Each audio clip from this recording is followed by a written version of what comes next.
உறவாகி மகிழச் செய்தி கரைபடாத மகளாக நிறுத்தி தினம் பார்க்கின்றே. வல்லமையோ மகிமையோ தகப்பனே உமக்கு தானே என் மீது அன்பு கூர்ந்து பலியானி சிலுவையிலே எனக்காய் ரத்தம் சிந்தி கழுவி நீர் குற்றம் நீங்க பிரித்தெடுத்தீ பிறக்கும் முன்னால் உமக்கென்று வாழ்ந்திட ஆராதனை உமக்கே அனுதினமும் உமக்கே ஆராதனை உமக்கே அனுதினமும் உமக்கே. கர்த்தருக்கு ஸ்தோத்திரம். இந்த நாளிலும் அடியாளுக்கு கொடுக்கப்பட்ட வார்த்தை லூக்கா 23 அதிகாரம் 34 அப்பொழுது இயேசு, பிதாவே இவர்களுக்கு மன்னியும், தாங்கள் செய்கிறது இன்னதென்று அறியாதிருக்கிறார்களே என்றார். இந்த வார்த்தைகளை போன வாரம் எனக்கு பாஸ்டர் கொடுத்த உடனே நான் எடுத்து மறுநாள் காலையில் அதிகாலையில் எடுத்து ஜெபம் பண்ணிகிட்டு இருந்தேன். இந்த வசனம் வாசித்து அதுக்கு முன்னாடி உள்ள அந்த 33வது வசனம் வாசிக்கும்போது அதில் அவருடைய வலது பக்கத்தில் ஒரு குற்றவாளியையும் அவருடைய இடது பக்கத்தில் ஒரு குற்றவாளியையும் சிலுவையில் அறைந்தார்கள் என்று அந்த வார்த்தை அப்படி சிலுவையில் அறைந்தார்கள். அந்த வாசனம் நம்ம சொல்லுதோம், அந்த வார்த்தைக்கு ஜீவன் இருக்கு, ஜீவன் இருக்கு. போன வாரம் கூட பாஸ்டர் ஜீவ வார்த்தை, ஜீவ தண்ணீர், அந்த ஜீவன் அப்படியே அது உணர செய்தார். எப்படின்னா அந்த சிலுவையின் அந்த வார்த்தையை வாசிச்ச உடனே எனக்கு சொல்ல தெரியல. இந்த இடத்துல நின்றுட்டு இந்த இடத்துல அப்படியே ஒரு உருவம், ஒரு சிலுவை காட்சி, அப்படியே ரத்தமா அவ்வளோ ஒரு அந்த ரத்தத்துக்கு ஜீவன் இருக்கு. அது என்னைக்கோ 2000 ஆண்டுக்கு முன்னால நடந்த சம்பவம் அல்ல. எனக்கு அது நிச்சயமா தெரியும். அந்த ரத்தம் ஜீவனோட இருக்க ரத்தத்தை கருத்தை காட்டினாரு. நான் என்ன பேசுவேன் எனக்கு ஒண்ணுமே தெரியல. ஆனா அதே வார்த்தை இன்னைக்கு காலையில எடுத்து வாசிச்சேன், எனக்கு அந்த அனுபவம் வரல. ஆனா போன வாரம் திங்கட்கிழமை கர்த்தர் அந்த வார்த்தையை தந்தார். கர்த்தர் இந்த நாளிலும் அவர் பிதாவே, முதலாவது அவர் பிதாவேன்னு கூப்பிட்டுறாரு. ஏன்னா நம்ம பிதா நமக்கு தெரியும். பழைய ஏற்பாட்டு காலத்துல பிதா யோவான் 14 அதிகாரத்துல வாசிக்கிறோம். பிலிப்பு கேட்கிறாரு, பிதாவே காண்பியும் என்று. ஏசப்பாட்ட பிலிப்பு கேட்கிறாரு, பிதாவே காண்பியும். அப்ப ஏசப்பா சொல்றாங்க, அதை வாசிக்கும்போது எவ்வளோ தாழ்மையா ஏசப்பா அப்படியே சொல்றாங்க, ஏசு நான் உங்களுடனே இருக்கிறேன், உங்களுக்கு தெரியலையா? என்னை கண்டவன் பிதாவை கண்டான், நான் பிதாவிலும் பிதா என்னிலும் இருக்கிறார், நம்புங்கள். அவர் அப்படியே சொல்றாரு, நம்புங்க, நான் தான் பிதா, நான் தான் பிதா. ஆனா சிலுவையில அவர் தொங்கும்ப சொல்றாரு, பிதாவே அப்படின்ட்டு. பிதாவே கூப்பிடும்போ, ஏன்னா பிதா பழைய ஏற்பாட்டு காலத்துல வாசிக்கிறோம், ஏதாவது தவறு செய்தா அக்கினி வானத்துல இருந்து இறங்கும், உடனே அழிக்கப்படுவார்கள். அதே போலதான் தாத்தானும் அபிராமும் மோசேக்கு விரோதமாக எழும்பின உடனே அக்கினி இறங்கினது. அப்படிப்பட்ட ஒரு பழைய ஏற்பாடு காலத்துல வாசிக்கும் அந்த தேவன் கிட்ட நம்ம போகவே முடியாது, போக முடியாத ஒரு தேவனா இருந்தார். ஆனா ஏசப்பா இந்த சிலுவையில ரத்தத்துல சிந்தி இந்த பக்கம் ஒரு கல்லை, இந்த பக்கம் ஒரு கல்லை. ஆனா இந்த கல்லை ஏற்றுக்கொள்கிறான், இந்த கல்லை ஏற்றுக்கொள்ளாத கல்லர்கள் நம்ம ஒரு கூட்டம் கர்த்தரை அறிந்திருக்கிறோம். ஆனாலும் நான்லாம் இதுக்கு முன்னாடி சின்ன பிள்ளைகளெல்லாம் இந்த மாதிரி வெள்ளிக்கிழமை ப்ரேயரில் போகும்போது ஆர்த்தடாக்ஸ் சபைக்கு போவோம். ரொம்ப சடங்கா இது பண்ணுவாங்க. 9 மணிக்கு ஆரம்பிச்சா 3 மணிக்கு, அப்பவும் பக்தியோடு ஆராதிச்சிருக்கேன். ஆனா இந்த வருடத்துல எனக்கு கர்த்தர் அவருடைய சிலுவையிலுள்ள அந்த காட்சியை தந்த அந்த ஜீவனுள்ள தேவனை காண கர்த்தர் கிருபை செய்தார். ஆனாலும் என்னிடத்துல குறைகள் உண்டு. நான் என்னுடைய சாட்சி, என்னுடைய அனுபவத்தை தான் நான் சொல்ல முடியும். மெசேஜ் எனக்கு வேற எல்லாம் மறந்து போயிடுவேன். ஆனா என்னுடைய அனுபவத்துல ஏசப்பா என்ன, நான் அறியாதவளா இருந்தேன் தேவனை. பல காரியங்கள்ல ஒரு தாழ்மை, ஒரு என்ன சொல்ல தெரியாது, பல காரியங்கள்ல தேவன் இயேசு அவர்களோடு கூட இருந்தும் அந்த ஸ்திரீகள் அறியாமல் இருந்தார்கள் இவர்கள் இயேசு என்று. ஆனா இந்த நாளில கர்த்தர் வார்த்தைகள் மூலம் அறிய வைத்தார். அப்போ அவர் என்ன சொல்றாரு, இந்த இடத்துல நான் வருவேன், அபிஷேகம் பெறுவேன், மகிழ்ச்சியை தருவார். ஆனாலும் திரும்ப போகும்போது துக்கத்தோட தான் போவேன். அப்போ எனக்காக பரிந்து பேசினார். பிதாவுக்கு கோபம் வருமா இருக்கும். அப்ப நான் யோசிச்சு பார்க்கேன், அங்க இவெல்லாம் சரிப்பட்டு வரமாட்டா, இவன் இப்படிதான் இருப்பா, என்னைக்கு பார்த்தாலும் அழுமூஞ்சியா தான் இருப்பா, எவனுக்கு பார்த்தாலும் முறுமுறுத்துக்கிட்டு தான் இருப்பா. ஆனாலும் ஏசப்பா என்ன அவருடைய ரத்தம் எனக்காக பேசினதுனால இன்னைக்கு அவர் என்ன ஒவ்வொரு ஸ்டெப்பா அவ சொல்லியிருப்பாங்களா இருக்கும், ஏசப்பா இந்த இடத்துல நான் போகும்போது இங்க இருந்து சொல்லுவாங்களா இருக்கும். இல்ல, அவ அறியாம போறா, அந்த பக்கம் திருப்பியும் பாரத்தை தூக்கிக்கிட்டு போறா. அவளுக்கு தெரியாது, அவளுக்கு அந்த பரலோக ராஜ்யம் வச்சிருக்கேன்னு தெரியாது. மத்தையில மட்டுமே 50 இடத்துக்கு மேல ஆண்டவரை நம்ம அதிகமா அறிய போகும்போது ஏசப்பாவுக்கு வந்து நம்ம எல்லாரும் அந்த பரலோகத்துக்கு போகணும் அப்படிங்கிற ஒரு தாகம் தான் இருக்க ஒழிய, நம்ம உலகம் நமக்கு கற்று தந்தது நம்ம ஆசீர்வாதம் எல்லாம் உண்டு.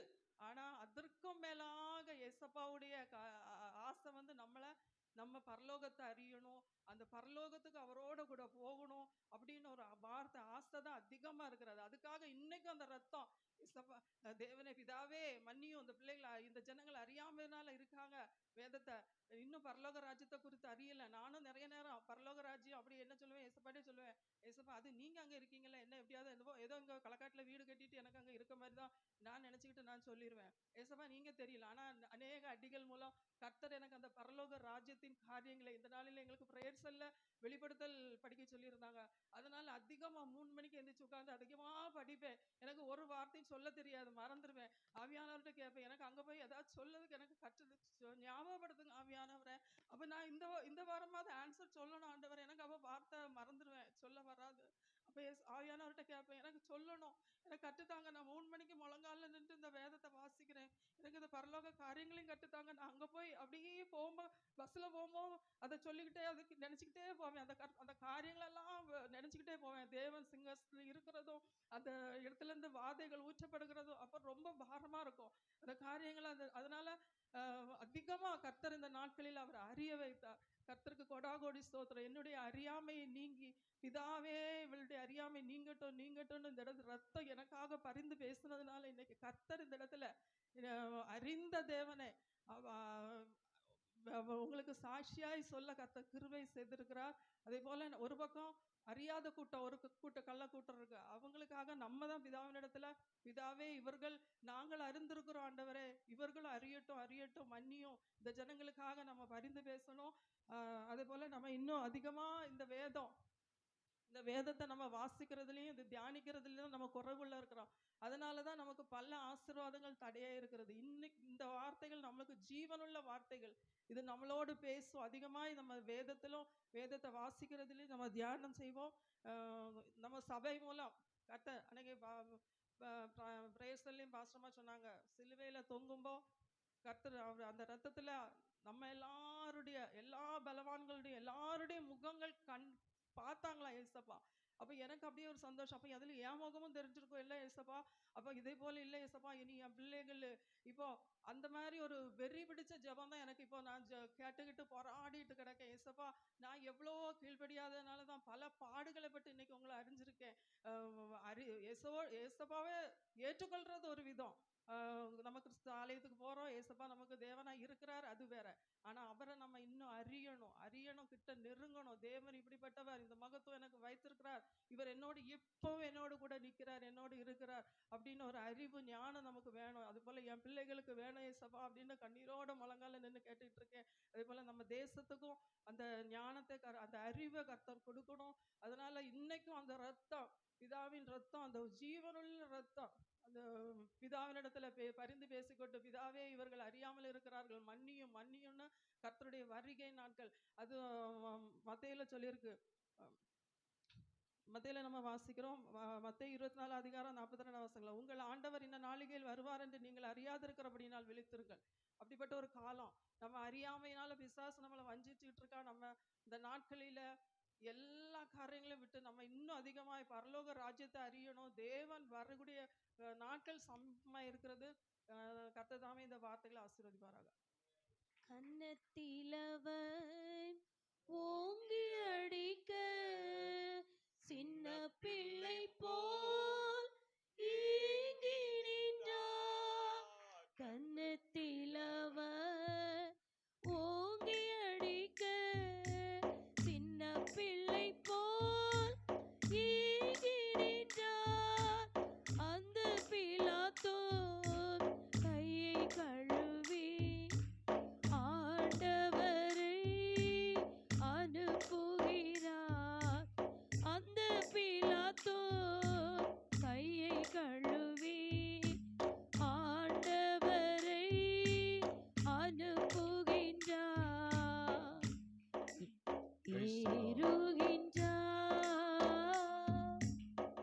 Praise the Lord. முதல் வார்த்தை பேசின அருமையான சகோதரிக்காய் நம் கரங்களை தட்டி ஆண்டவரை மகிமைப்படுத்துவோம். ஸ்தோத்திரம், ஸ்தோத்திரம். சிலுவையிலே பிதாவே இவர்களுக்கு மன்னியும், தாங்கள் செய்கிறது என்னதென்று அறியாதிருக்கிறார்கள் என்று இயேசு சொன்ன வார்த்தையை குறித்து தியானித்தோம். இப்பொழுது இரண்டாவது வார்த்தை சகோதரர் பொன்ராஜ் அவர்கள் இயேசுவின் நாமத்தில் கரங்களை தட்டி நாம் அவர்களை வரவேற்போம்.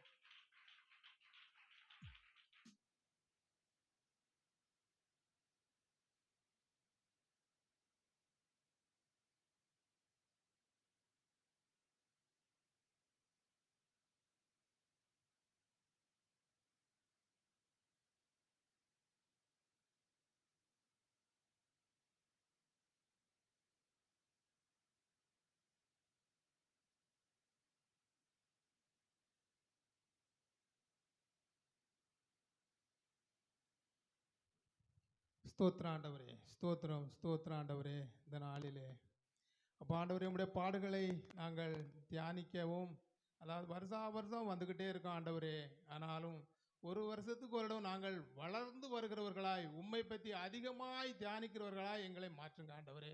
நாளுக்கு நாள் நாங்கள் மழுங்கி போகாதபடி அப்போ ஆண்டவரே எங்களுக்கு கூர்மை உள்ள இருதயத்தை, உணர்வுள்ள ஆவியை, உற்சாகமுள்ள ஆவியை தந்து அப்போ ஆண்டவரே நாளுக்கு நாள் நாங்கள் பலன், கிறிஸ்துவின் அன்பிலே பலன் கொண்டு வளர ஆண்டவரே எங்களை பலப்படுத்துங்க ஆண்டவரே. உம்மாலே ஆகும் ஆண்டவரே, உம்மால் ஆகாதது ஒன்றுமில்லை அப்போ ஆண்டவரே.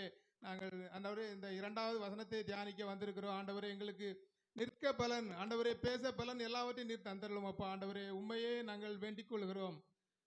அதுக்கு முன்னால் ஒரு சின்ன பாட்டு பாடி ஆரம்பிக்கிறேன்.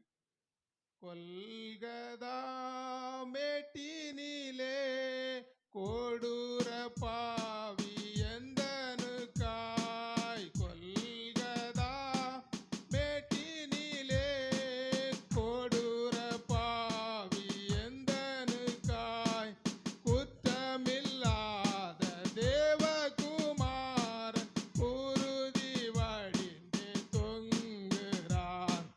கொல்கதா மேட்டினிலே பாவ சாபங்கள் சுமந்தாரே, பாவியை மீட்க பாடுபட்டார். பாவ சாபங்கள் சுமந்தாரே, பாவியை மீட்க பாடுபட்டார்.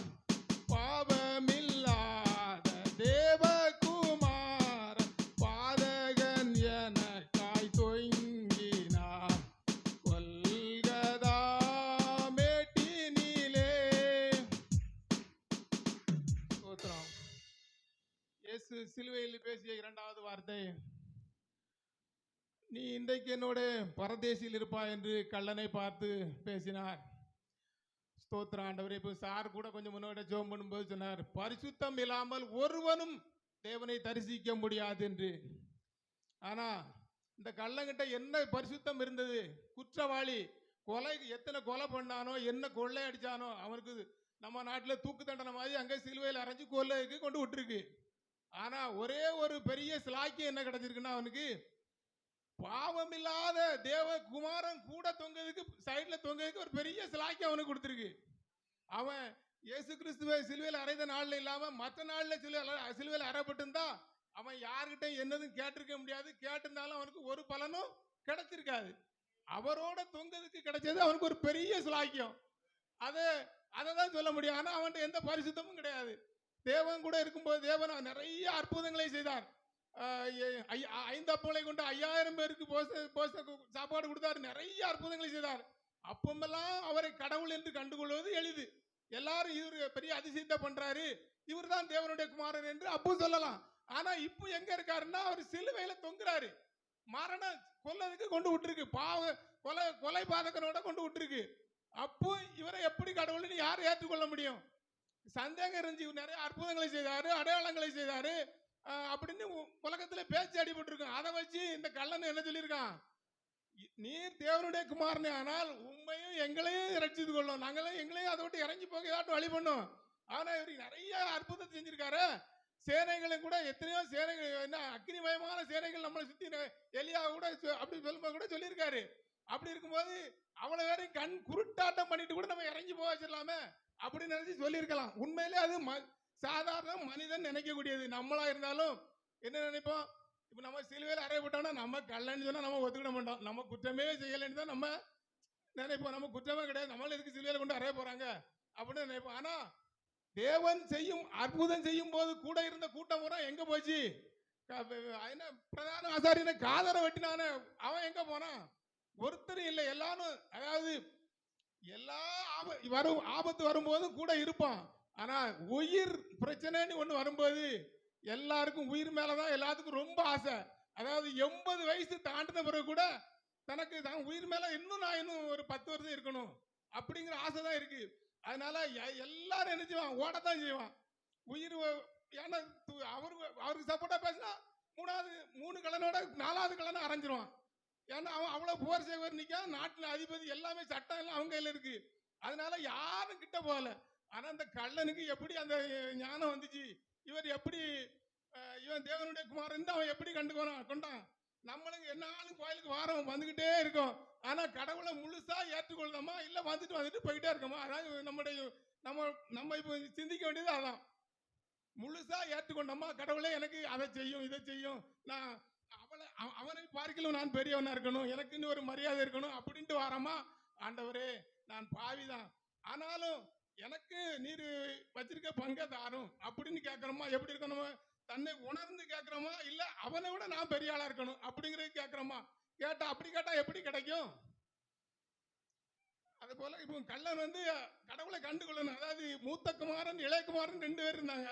ஆனா ஒருத்தன் நல்லவன், ஒருத்தன் துன்மார்க்கமா அலைஞ்சு போயிட்டான்.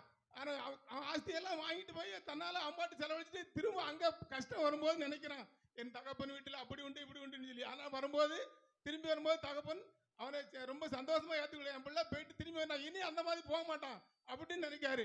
மனம் திரும்பி வந்துட்டான். அதே போல இந்த கள்ளன் மனம் திரும்புறான். அதாவது என்னை அப்படி காப்பாற்றுங்க, இந்த தண்டனையில இருந்து காப்பாற்றுங்கன்னு கேட்காம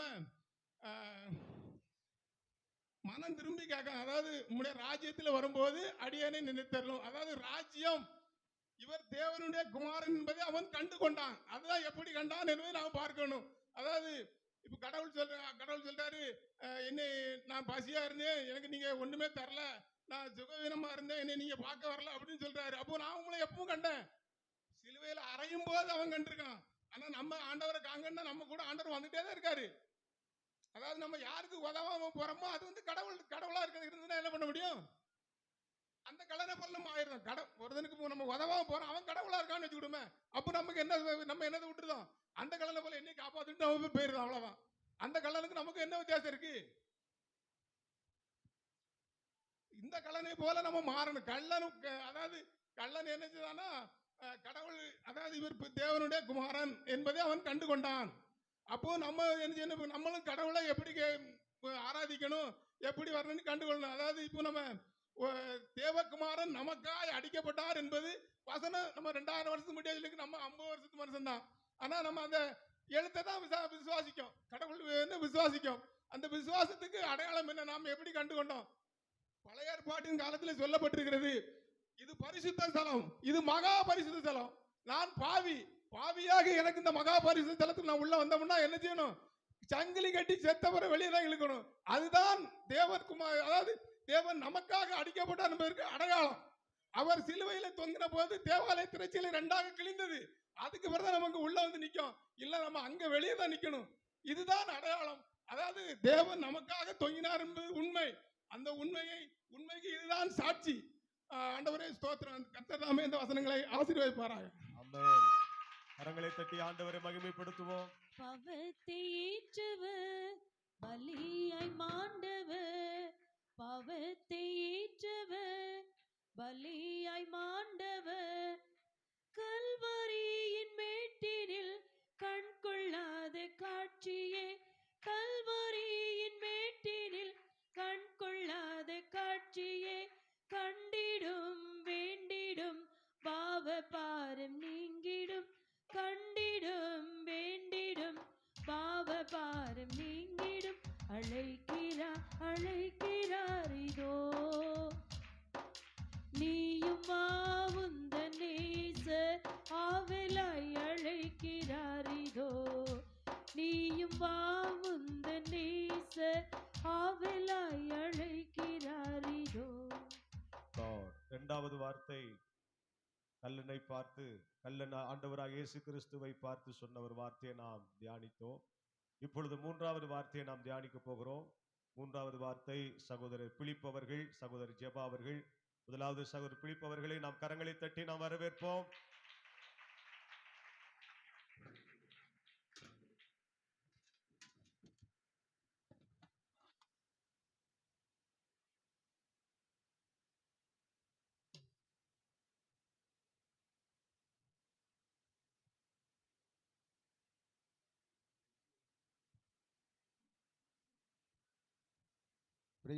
சோத்திரம் கர்த்தநாமை விடுக சோத்திரம் சோத்திரம். கர்த்தாவே நீ நல்லவரப்பா, சோத்திரம் நல்லவர்க்கா சோத்திரம் நல்லவர். ஒரு தாய் தேட்டு போல் தேட்டீரீர் அப்பா, உமக்கு நன்றி தாப்பனே. இந்த முதலாவது வார்த்தை பேசினீர், இரண்டாவது வார்த்தை பேசினார், நான் இந்த மூன்றாவது வார்த்தை எனக்கு தந்திருக்கேன் ராஜா. நீர் பேசணும், எங்களோடு பேசணப்பா. ஒரு தாய் எப்படி தேட்டது போல் எங்களை தேட்டி ஆசீர்வதித்து பரிசுத்தப்படுத்தி, ஒரு தாய் தாப்பான் எப்படி கணம் பண்ணும்போது கணம் பண்ண எங்களுக்கு உதவி செய்யுங்கப்பா. நீ பேசும் அடியே கேட்கிறான் ஆண்டவர், அதுபோல் அதுவரே ஒரு கருத்து ஒப்பு கிடக்கிறோம். ஹல்லேலூயா சோத்திரம். கர்த்தாவே நீர் பேசுங்க, அடியே கேட்கணப்பா. அதுபோல் சோத்திரம். தாய் கூட பிள்ளைகளை மறந்து போகலாம், சிங்கம் கூட குட்டிகளை பட்டினி போடலாம். தாய் கூட பிள்ளைகளை மறந்து போகலாம், சிங்கம் கூட குட்டிகளை பட்டினி போடலாம். தாயினும் மேலான அன்பு வைத்தவர், இரத்தத்தைய சிலுவையிலே எனக்கு தந்தவர். தாயினும் மேலான அன்பு வைத்தவர், இரத்தத்தைய சிலுவையிலே எனக்கு தந்தவர். மறந்திடுவாரோ வெறுத்திடுவாரோ, மறந்திடுவாரோ வெறுத்திடுவாரோ, நம்பிக்கையை விட்டு விடாதே, நீ நம்பினவர் கைவிட மாட்டார். நம்பிக்கையை விட்டு விடாதே, நீ நம்பினவர் கைவிட மாட்டார். தாய் கூட பிள்ளைகளை மறந்து போகலாம், சிங்கம் கூட குட்டிகளை பட்டினி போடலாம். தாய் கூட பிள்ளைகளை மறந்து போகலாம், சிங்கம் கூட குட்டிகளை பட்டினி போடலாம். அல்லேலூயா. முதலாவது யோவான் 19 அதிகாரம் 26 வசனம் வாசிக்க. சோத்திரம்.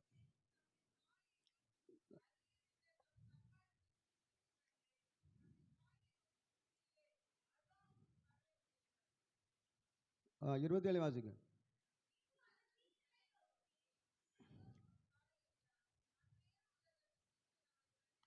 ஏற்றுக்கொண்டான். அல்லேலூயா சோத்திரம். அப்பொழுது இயேசு சிலுவையில் இருக்கிறார். அல்லேலூயா. பக்கத்தில் யார் நிற்கிறா? மகத்தால் மரியா இருக்கிறார். சோத்திரம். பார்த்து கொண்டு இருக்கிறார், சிலுவையில் தொங்கி கொண்டு இருக்கிறார். அல்லேலூயா. பக்கத்தில் யோவானும் இருக்கிறான். அல்லேலூயா. அப்போ 2 பேரும் இருக்கிறார்கள். அப்பா மரியாள் பார்த்துருப்பா, நம்ம பிள்ளை சிலுவையில் தொங்கி கொண்டு இருக்கிறா, நமக்கு யார் உதவி இருக்கிறா, யார் எனக்கு உதவி செய்ய முடியும்? அல்லேலூயா சோத்திரம். அப்போ யோவான் நினைச்சிருப்பான், நம்ம இது தாயை நம்ம எப்படி ஏற்றுக்கொள்ள முடியும்? அல்லேலூயா. திடீர்னு நம்ம போய் தாய் இதுவான் அம்மை இதுவான் பிள்ளைன்னு சொன்னால் யாரையும் ஏற்றுக்கொள்ள முடியுமா? முடியாது. உலகம் ஏற்றுக்கொள்ளாது. அல்லேலூயா. இயேசு சொன்ன வார்த்தைக்கு ஒரு வார்த்தையோட யோவான் மறக்கவில்லை. அல்லேலூயா. தன்னிடமா தாயை ஏற்றுக்கொண்டான். மகன் தாய் மகனை ஏற்றுக்கொண்டால், மகன் தாயை ஏற்றுக்கொண்டார். அல்லேலூயா. அதுபோல் இன்றைக்கு நம்ம இன்னைக்கு ஒவ்வொரு தாய் தகப்பனை காணம் பண்ணணும். அல்லேலூயா. அதான் முதல் ஆண்டவர் சொல்லி கொடுத்துருக்கிறார். கையிலிருந்து சிலுவை காட்சியிலும் சொல்லி கொடுக்குறார். இல்லையா? இப்படி நடக்கணும்ப்பா, இந்த உலகத்தில் இப்படி நடக்கணும். நான் எத்தனை பாடுபட்டாலும் என் தாயை மறக்கலாம். அதுபோல் நீங்களே என் தாய் தகப்பன் நீங்கள் கணம் பண்ணும்போது நீங்கள் பரலோக ராஜ்யம் உங்களுக்கு இருக்குது. அல்லையா? அதனால் பரலோக ராஜ்யம் நான் போகிறது நீங்கள் வரணும்னா உங்கள் உலகத்தில் எண்ணியமாக நீங்கள் வாழணும், எண்ணியமாக வாழணும். அப்படிங்க நம்ம வாழ முடியல. அல்லையா? எவ்வளோ பாடுகள், எத்தனையோ துன்பங்கள் வந்தாலும் கர்த்தர் நம்மோடு இருக்காருன்னு விசுவாசிக்கணும். அல்லையா? அவர் ஒருபோது கைவிட மாட்டார். யார் கைவிட்டாலும் இயேசு ஒருபோதே கைவிட மாட்டார். இல்லையா? தாயை கைவிட்டாரா? விடலை. அப்போ நம்மளை கைவிடுவாரா? விடவே மாட்டார். அல்லையா? அதுதான் சொல்லியிருக்கிறார். தாய் தகப்பனை நீங்கள் கணவன் தான் சொல்லியிருக்கிறார். மறுபடியும் அதான் சொல்லுது. அந்த உலகத்தை தாய் தகப்பனை எல்லாரும் இன்னைக்கு எங்கே கொண்டு விட்டுறார்கள்? அல்லையா? நம்ம பார்த்து கொண்டு இருக்கிறோம். தாய் இன்னைக்கு சொல்ல வீட்டில் சொன்னா கல்யாணம் உண்டா, தாய் தகப்பன் இருக்காங்களா கேட்காங்க. இல்லையா? அப்போ தாய் தகப்பன் இருக்கக்கூடாது. இந்த வீடு இருக்கணும், சொத்து இருக்கணும், எல்லாம் இருக்கணும். என்ன இருக்கக்கூடாது? தாய் தகப்பன் இருக்கக்கூடாது. அப்போ தாய் தகப்பன் இல்லாமல் நம்ம எப்படி வந்தோம்? அல்லையா? தாய் தகப்பன் இல்லாமல் எப்படி வந்தோம்? நம்ம கொஞ்சமாட்டு நமக்கு மூளை வேணும், அறிவு வேணும். இந்த உலகத்தில் அறிவு இல்லாமல் போயிட்டு சாப்பிட்டு இப்போ இருக்கிற கெமிக்கலை சாப்பிட்டு எல்லாம் அறிவுலாம் போயிட்டு அல்லையா. அது நேரத்தில் நல்லா சாப்பிட்டாங்க, நல்லா நேரமாக நடந்தாங்க அல்லையா. ஒரு பாவனா தெரியும், அது ஒரு தப்பு செய்யல ரொம்ப பயப்படாங்க இல்லையா, ஒரு பொய் சொல்லக்கே பயப்படாங்க. இப்போ அப்படி இல்லை, துணிகரமான பாவங்கள் எங்கே பார்த்தாலும் பாவங்கள் வெறி. அதான் இயேசு அது சொல்லுதா, இதே பாவத்துக்காக நாங்கள் வந்தோம்ப்பா, இந்த பாவத்தை சுமக்கிறதுக்காக நாங்கள் வந்து அல்லையா. நீ இன்னும் மனம் திரும்பலையா, இன்னும் மனம் திரும்பலையா, இயேசு வேதனைப்பட்டு கொண்டு இருக்கிறார் அல்ல. நம்ம அப்போ தாய் தகப்பனை கணவன் என்னை கணவன் சொல்லிட்டார் ஆண்டவர் அல்லையா. அப்போ நம்ம கணவனுக்கு ஆசைப்படணும், ஒருவருக்கு என்ன செய்யணும், கணவன் அல்லையா. அப்போ மார்க் 7ஆம் அதிகாரம் 11, 12, 13 வாசிங்க.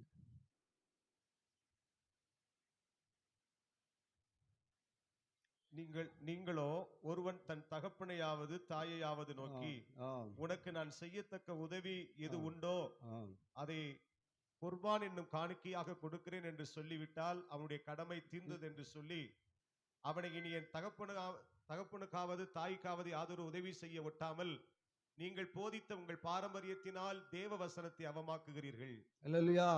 அப்போ நம்ம தேவ வசனத்தை என்ன செய்தோம், அவமாக்குறோம் அல்லையா. சொல்லுங்க, நான் தாப்பனுக்கு எவ்வளோ செஞ்சேன், என் அம்மைக்கு எவ்வளோ செஞ்சேன், தாய்க்கு செஞ்சேன்ப்பா அல்லையா. தாய்கிட்ட கொள்ளை அடிப்பார்கள் அல்லையா. தாய்கிட்ட துட்டுந்தா நல்ல நாடி தாங்குவார்கள், எல்லாம் காலோடு கும்பிட்டு வந்துடும் அல்லையா. அப்போ கொஞ்சம் கழிச்சு பார்த்தா தாய்க்கு துறவு செய்வோம். அன்னைக்கு கண்ணால் பார்க்குறோம், ஒரு குடிக்கிறதுக்கு ரூபா கொடுக்கணும் மண்டையில் அடித்து கொண்டு விட்டான் அல்லையா. நம்ம ஒவ்வொரு நாள் பேப்பரை பார்த்து கொண்டு இருக்கிறோம். அப்போ தாய் தான், அவங்களாம் எங்கே போக முடியும் அல்லையா. உலகம் நல்ல யோசனை பண்ணி நம்ம பார்க்கணும் அல்லையா. கர்த்தர் நம்ம கர்த்தருடைய ஆழத்துக்கு வரை நம்ம யோசனை பண்ணிக்கணும். நம்ம வீட்டில் எப்படி இருக்கிறோம், நம்ம சபையில் எப்படி இருக்கிறோம் அப்படின்னு நினைச்சு பார்க்கணும் இல்லையா. அப்போதான் நம்ம என்ன செய்ய முடியும், பரலோகம் நம்ம போகணும். சும்மா ஆராய்ச்சி சும்மா வீணா போயக்கூடாது அல்லையா. சொல்லிட்டு நமக்கு நல்லா புத்திமை சொல்ல அது கேட்கணும், புத்திமை சொல்ல பாஸ்டர் சொல்ல கேட்கணும் அல்லையா, பாசுரமா சொல்ல கேட்கணும் அல்லையா. இப்போ நம்ம அதை கேட்கணும், நம்ம கேட்க மாட்டோம், கேட்காம தான் நமக்கு இந்த பாடுகள் துன்பங்கள் வந்துக்கிட்டு அல்லையா. அப்போ அதான் சொல்லிக்கலாம். அப்போ நமக்கு ஒரு மேய்ப்பர் இருக்கிறார். இப்போ முதல் மேய்ப்பர் யாரு, கர்த்தர். ரெண்டாவது மேய்ப்பர் நம்ம பாஸ்டர் தான் அல்லையா. அப்போ அந்த நம்ம கேட்கணும். அதுபோல் நமக்கு ஒரு மேய்ப்பர் இருக்கிறார், அது யாரு. அப்போ நம்ம நினைக்கணும், அது சொல்ல கேட்கணும். நமக்கு எதுக்காக சொல்லுதார்கள், நல்ல புத்தியில சொல்றார்கள். ஒவ்வொரு நாளும் வாரம் நமக்கு நல்ல புத்தி சொல்றார்கள் அல்லையா. நம்ம கேட்கிறோம், வெளியே பண்ண எல்லாம் விட்டு ஓடி போயிருந்தோம் அல்லையா. கர்த்தருக்கு விரியில்லாத காரியம் அல்லையா, அதுதான் சொல்லியிருக்கிறார். அப்போ நம்ம செய்த உதவியை நம்ம சொல்லி காமிச்சிடலாம் அல்லையா. அப்போ நம்ம சொல்லி விட்டாலும் ஒரு பிரயோஜனமே கிடையாது அல்லையா. அப்போ நான் என்ன வந்தாலும் தாய்க்கு என்ன கஷ்டம் வந்தாலும் தாய் தகப்பனை காண விட்டே கூடாது அல்லையா. எத்தனை பாடுகள் தான் வரட்டுமே அல்லையா. நம்ம குட்டிக்கு கஞ்சி அவருக்கு கொடுக்கணும், நம்ம உடுக்கிற துணியை அது ஒரு உடையை கொடுக்கணும் அல்லையா. அதுதான் ஆசை, ஆண்டவர் மகிமைப்படுவார் அல்லையா. அப்போ என் பிள்ளை என்னை ஆராய்க்க பிள்ளை வீட்டில் போனாலும் நல்லா தாய்த்தவன் கண்ண பண்ணுதா, அது மாதிரி கர்த்தருக்கு கீழ்பட்ட பிள்ளைகளாய் வாசனம் அது மாதிரி சொல்லியிருக்காரு. அப்போ நம்ம என்ன செய்யணும், ஒவ்வொரு நாளும் என்ன செய்யணும், கணம் பண்ணணும் ஆண்டவர் அல்லையா. தாய்த்தவனை கணம் பண்ணு, உனக்கு எல்லாம் தேடி வரணும் அல்லையா. அதுபோல் எபேசியர் 6ஆம் அதிகாரம் 1, 2, 3 வச்சு.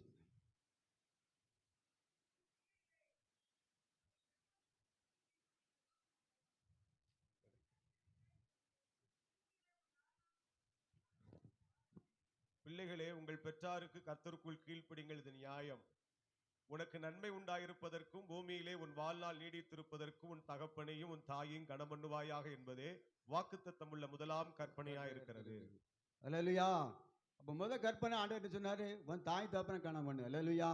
உன் பெற்ற தாய் இல்லவா என்ன வேதனைப்படுவா அல்லேலூயா. 10 மாசம் பெற்ற தாய் இல்லவா அல்லேலூயா.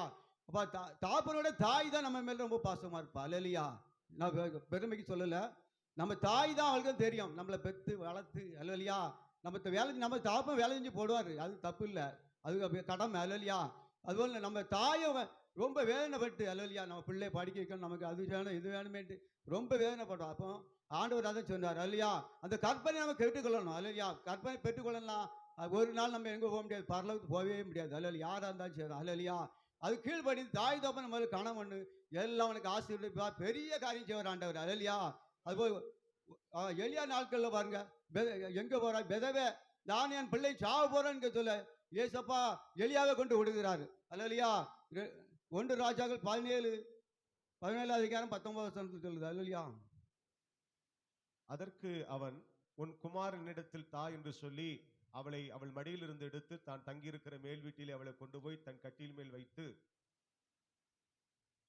என் தேவனாகிய கர்த்தாவே, நான் தங்கியிருக்க இடம் கொடுத்த அந்த விதவியின் மகனை சாக பண்ணினதினால் அவளுக்கு துக்கத்தை வருவித்தீரோ என்று கர்த்தரை நோக்கி கூப்பிட்டு அந்த பிள்ளையின் மேல் 3 தரம் முகங்குப்புற விழுந்து, என் தேவனாகிய கர்த்தாவே, 17 19 10 நீ எழுந்து சீதோனுக்கு அடுத்த சாரிபாத்து ஊருக்கு போய் அங்கே தங்கியிரு, உன்னை பராமரிக்கும்படி அங்கே இருக்கிற ஒரு விதவைக்கு கட்டளையிட்டேன் என்றார்.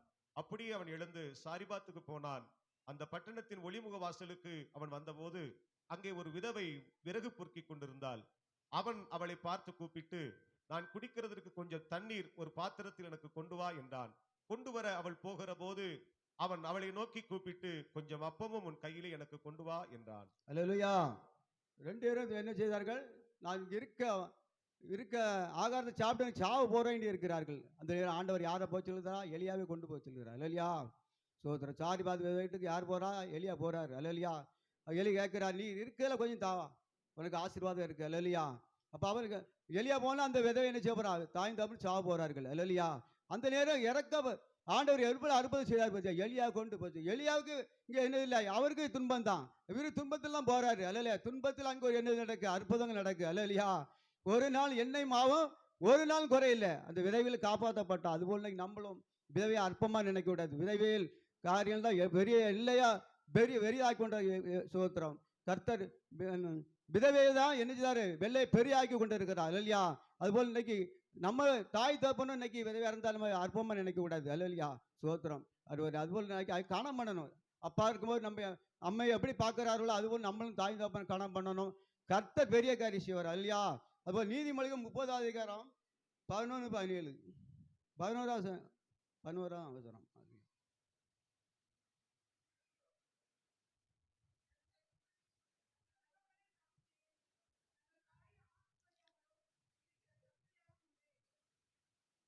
தகப்பனை பரியாசம் பண்ணி தாயின் கட்டளையை அசட்டை பண்ணுகிற கண்களை நதியின் காகங்கள் பிடுங்கும். அல்லேலூயா.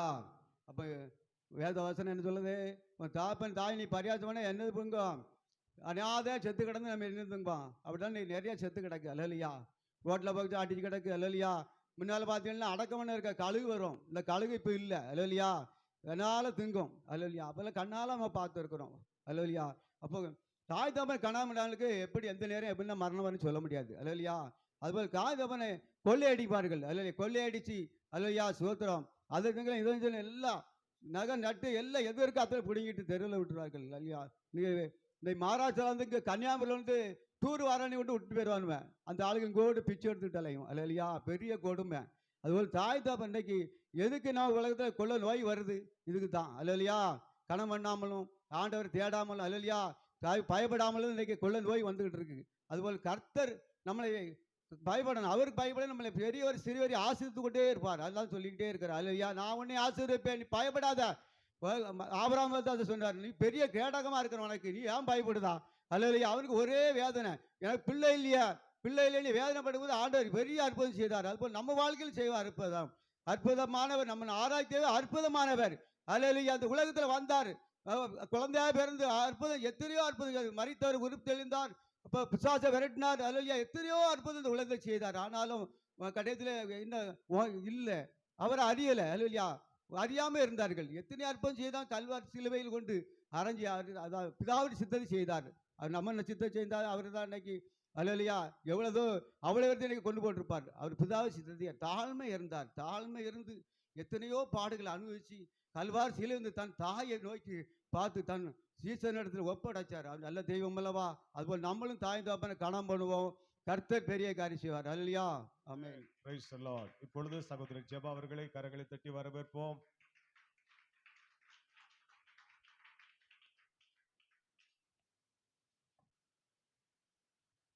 தேவனுக்கு மகிமை உண்டாவதாக. நான் யோசிச்சுட்டே இருந்தேன் என்ன சொல்ல என்ன பேசுன்ட்டு. ஒரு கஷ்டமான விஷயம் என்னன்னா, தமிழில் பிரசங்கம் பண்ணது வந்து ரொம்ப ஒரு கஷ்டமான விஷயம். ஸோ அதோட கஷ்டமான விஷயம் என்னன்னா நீங்கள் புரிஞ்சுக்கிறது. ஸோ நான் ஆண்டவருக்கு மகிமை உண்டாவதாக ஒரு இந்த டாபிக்கு அப்பாற ஒரு விஷயம் நான் சொல்ல போகிறேன். இந்த டாபிக் இல்லை, டாபிக் அப்புறம் நான் டாபிக் உள்ளே போவேன். அதுக்கு முன்னாடி ஆண்டவர் நமக்காக மரித்தார் அப்படி சொன்னது வந்து நம்ம ஈஸியாக சொல்லிடுவோம். ஆண்டவர் என்ன பண்ணுறார்? என்ன செஞ்சார்? எனக்காக மறுத்தாருன்னா என்ன சொல்றேன்? ஈஸியா சொல்றேன், எனக்காக மறுத்தாரு. அந்த வேதனையோட நம்ம சொல்றோமா யாராவது? ஒரு வசனத்தை படிங்க. ரோமர் 5:8. ரோமர் 5:8.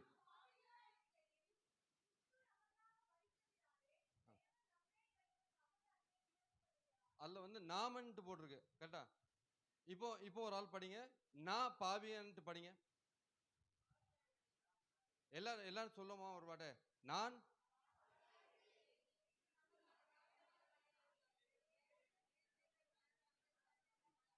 இந்த இந்த வசனம் நம்ம ஈஸியா படிச்சிட்டோம், கரெக்டா இல்லையா?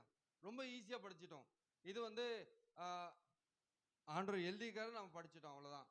ஆனா வந்து அந்த அந்த அந்த வள்ளியோட நம்ம படிக்கணும்னா, நான் ஒரு ஒரு ஒரு பைபிள் காலேஜ் படிக்கும் போது ஒரு புக்கு படிக்கும் போது அதுல என்ன சொல்லியிருக்குன்னா, ஆண்டவருக்கு சிலுவை அறிஞ்சாங்க, கையில வந்து ஆணி வந்து அரைஞ்சாங்க. அப்போ ஆணி அறையும் போது என்ன ஆகும்? அந்த சிலுவையில ஸ்ட்ரெயிட்டா இருக்காது கை. அந்த கை 2 கை வந்து ஸ்ட்ரெயிட்டா இருக்காது, கை இப்படி வளைஞ்சிருக்கும். அவ வளையும் போது அந்த வலி வந்து ஆண்டவருக்கு எவ்வளோ அந்த வேதனையோட இருந்தார் அந்த சமயத்துல. நம்ம வந்து அதை வந்து அனுபவிக்கணும். ஸோ இது வந்து ஈஸியா இன்னொரு வாட்டி படிக்கலாம். பாவிகளாய் இருக்கையில் ஆ, கிறிஸ்து நமக்காய் மரித்ததினாலே தேவன் நம்மேல் வைத்த தமது அன்பை விளங்க பண்ணுகிறார். நான் பாவியா இருக்கனால கிறிஸ்து எனக்காக எல்லா ரத்தத்தை என்ன பண்றாரு? சிந்தித்தாடு. ஒரு சொட்டு ரத்தம் இல்ல, கடைசியில என்ன வந்துச்சு? தண்ணியா வந்துச்சு. அப்போ நான் பாவியா இருக்கனால கிறிஸ்து எனக்காக தண்ணியும் சிந்திட்டாரு. ஆமென். ரத்தம் மட்டும் இல்ல, எதுவும் சிந்தாரு? தண்ணியும் சிந்திட்டாரு. அப்போ அது என்ன இருந்துச்சு? உடம்பு மட்டும் தான் இருந்துச்சு, வேற எதுவுமே இல்லை. அல்லேலூயா. இப்போ ஒரு ஆள் படிங்க, அந்த வசனத்தை மறுபடியும் ஒரு ஆள் படிங்க, அதே வசனத்தை.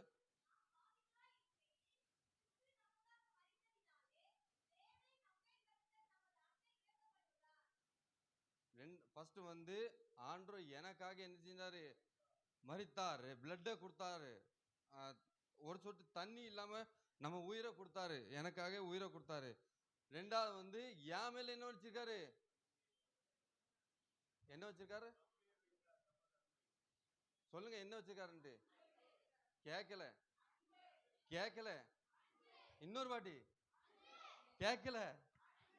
என்ன வச்சாரு? அல்லேலூயா சொல்லுமா? இன்னொரு வாட்டி. என் மேல என்ன வச்சாரு?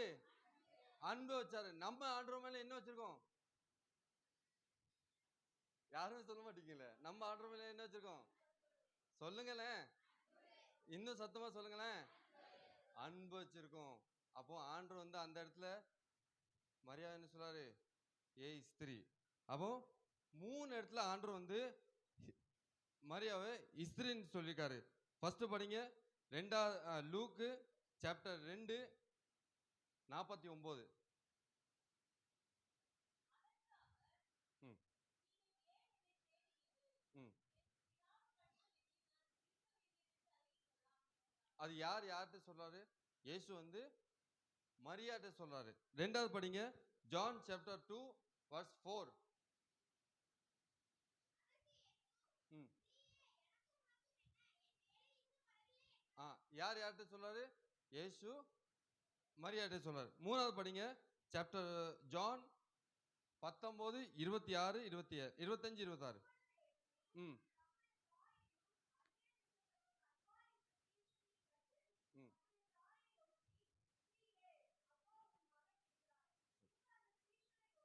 ம்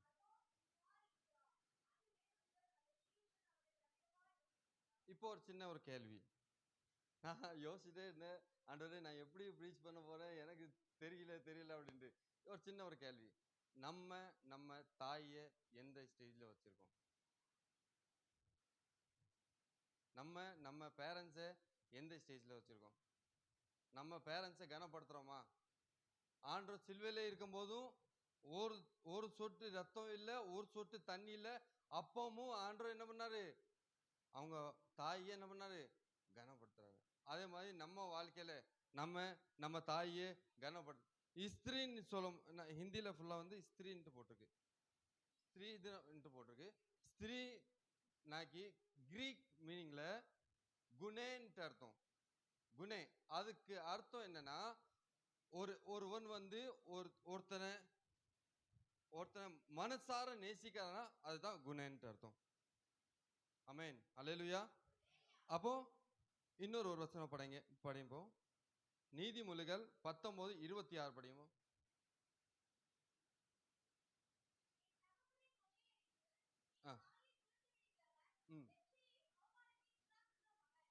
இப்போ நம்ம வாழ்க்கை என்னாச்சு தெரியுமா? ஒரு தாய் இல்ல தகப்பன் இறந்துட்டாங்கன்னா 1 வருஷம் முடிஞ்சோன்னா அதுக்கு என்ன பண்றாங்க? நம்ம கறி வைக்கிறாங்க, சோறு வைக்கிறாங்க, விருந்து வைக்கிறாங்க, எல்லாமே செய்யறாங்க. அதே தாய் தகப்பன் உயிரோடு இருக்கும்போது யாரும் என்ன செய்வாங்க? ஒன்றும் செய்ய மாட்டேங்க. ஒரு தண்ணி கூட கொடுக்க மாட்டேங்க. ஒரு கிளாஸ் தண்ணி கொடுக்க, கிளவி நீ போய் எடுத்துக்கோ அப்படி சொல்றாங்க. நான் வந்து பார்த்தது. ஒரு கிளாஸ் தண்ணி கொடுக்க மாட்டீங்க, ஒரு சாப்பாடு கொடுக்க மாட்டேங்க. இன்னொரு வசனத்தை படிங்களேன், நீதிமொழிகள் 20:20 படிங்களேன்.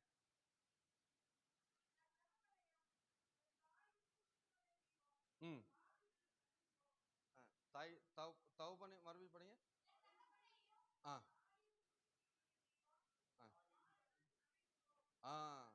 அப்போ ஆண்டவர் வந்து தெளிவா அதுல சொல்லியிருக்காரு. அப்போ நம்ம வாழ்க்கையில இப்போ நம்ம பேரண்ட்ஸை நம்ம என்ன இடத்துல வச்சிருக்கோம்?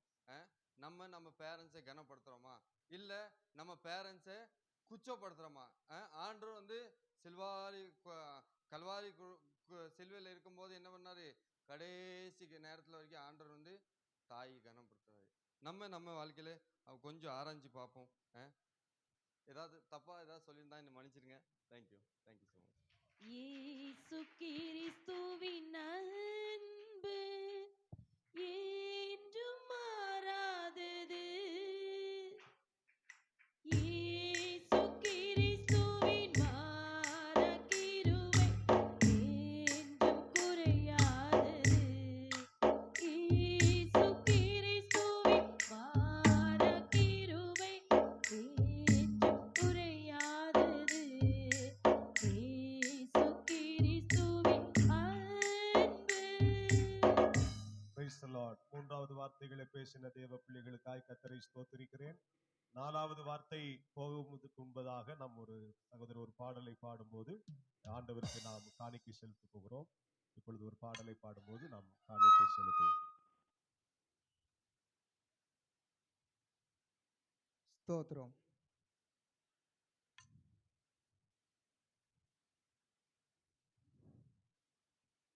கொல்கதா என்றாலே கொலை நடுங்குது, மனம் குமுறுது, மெய் சிலிர்த்திடுது, மெய் சிலிர்த்திடுது. கொல்கதா என்றாலே கொலை நடுங்குது, மனம் குமுறுது, மெய் சிலிர்த்திடுது.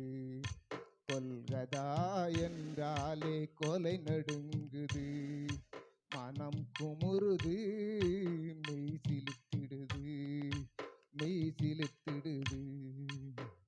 எப்படித்தான் மனித கரங்களும் புனித தலையினை கொட்ட துணிந்ததோ, அப்படியே அவர் கன்னத்தில் அறைய எப்படித்தான் பாவ கரங்கள் எழுந்ததோ. ஐயோ கதறுகின்றாரே அவர் கன்னங்கள் சிவந்திடவே. ஐயோ கதறுகின்றாரே அவர் கன்னங்கள் சிவந்திடவே. மரியாள் முத்தமிட்ட மாசற்ற கால்கள் பெரிதோராணியால் குருத்தில் இணைந்ததே. மரியாள் முத்தமிட்ட மாசற்ற கால்கள் பெரிதோராணியால் குருத்தில் இணைந்ததே. பா என்றழைத்த அன்பின் கரங்கள் நோகவே, பா என்ற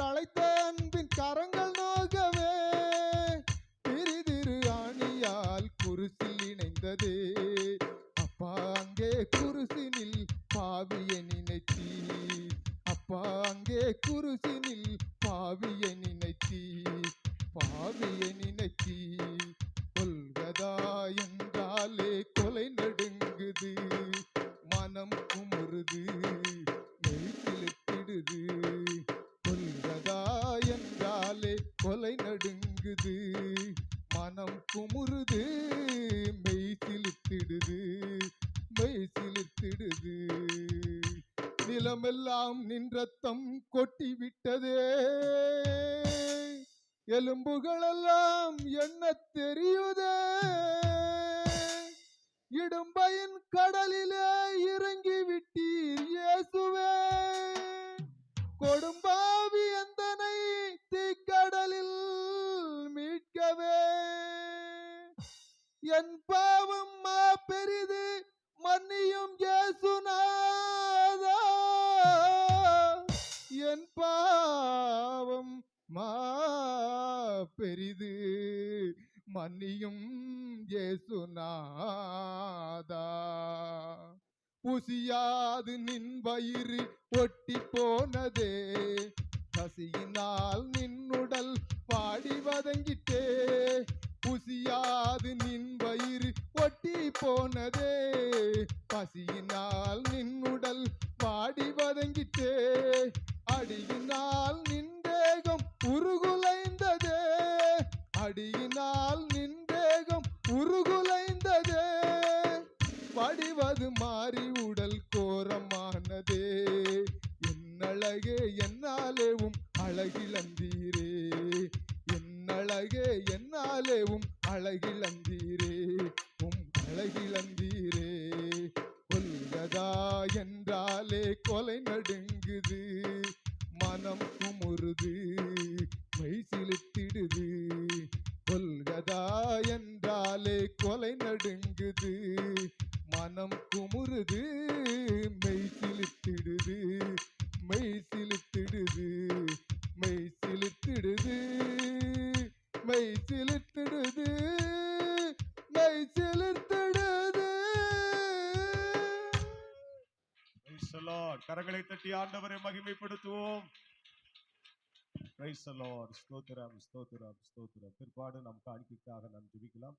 இப்பொழுது தொடர்ந்து 4வது வார்த்தைக்கு நேராய் நாம் கடந்து செல்வோம். 4வது வார்த்தை சகோதரி கிறிஸ்டி அவர்கள். கரங்களை தட்டி நாம் வரவேற்போம்.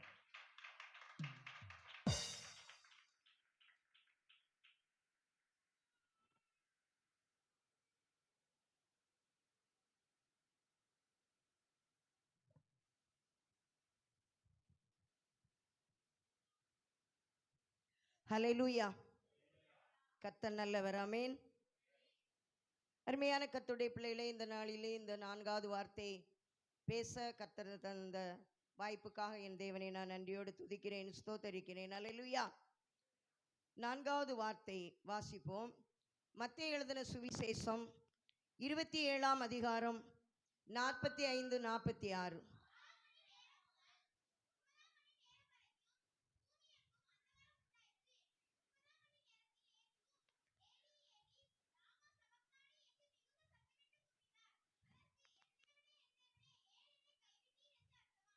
ஹல்லேலூயா.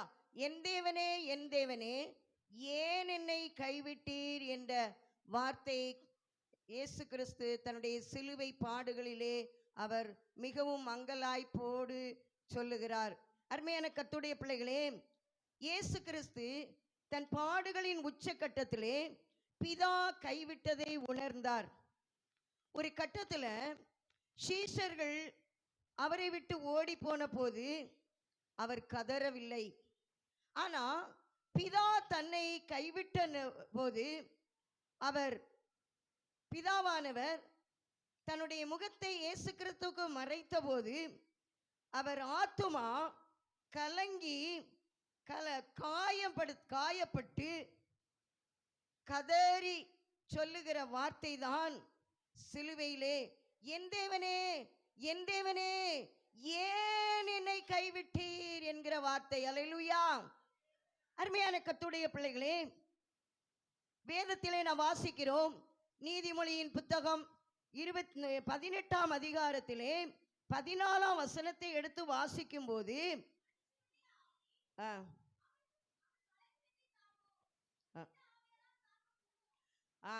மனுஷனுடைய ஆவி அவன் பலவீனத்தை தாங்கும், ஆனால் முறிந்த ஆவி யாரால் தாங்கக்கூடும்? அல்லேலூயா.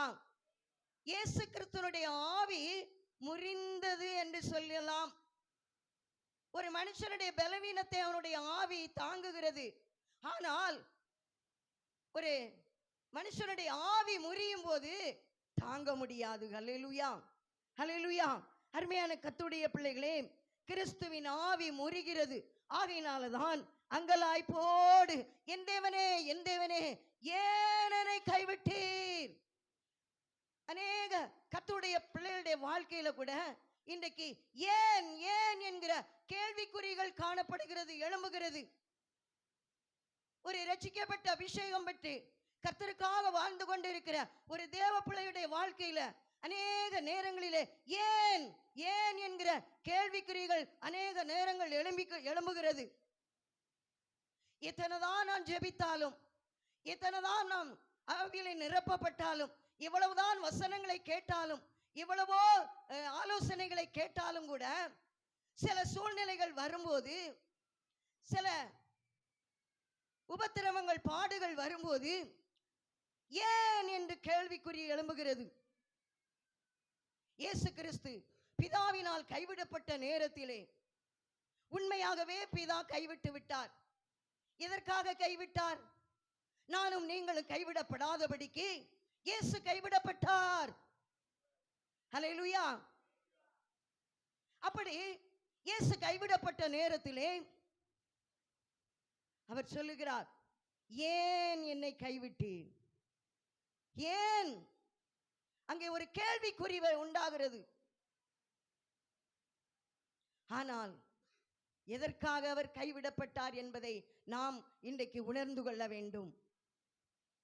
நானும் நீங்களும் இந்த உலகத்திலே, ஒரு பாடு நிறைந்த உலகத்திலே, கஷ்டம் நிறைந்த உலகத்திலே, உபத்திரவம் நிறைந்த உலகத்திலே சபை ஓடிக்கொண்டு இருக்கிறது. விசுவாசிகள் ஓடிக்கொண்டு இருக்கிறார்கள். ஹல்லேலூயா. சபை பல பாடுகளின் வழியாக கடந்து போய் கொண்டு இருக்கிறது. ஆனால் சபை கைவிடாதபடிக்கு, நீங்களும் நானும் கைவிடப்படாதபடிக்கு இயேசு பிதாவினால் கைவிடப்பட்டார். அல்லேலூயா, ஹல்லேலூயா, ஹல்லேலூயா. இதைத்தான் சங்கீதக்காரன் 22ஆம் சங்கீதத்திலே நாம் வாசிக்கிறோம்.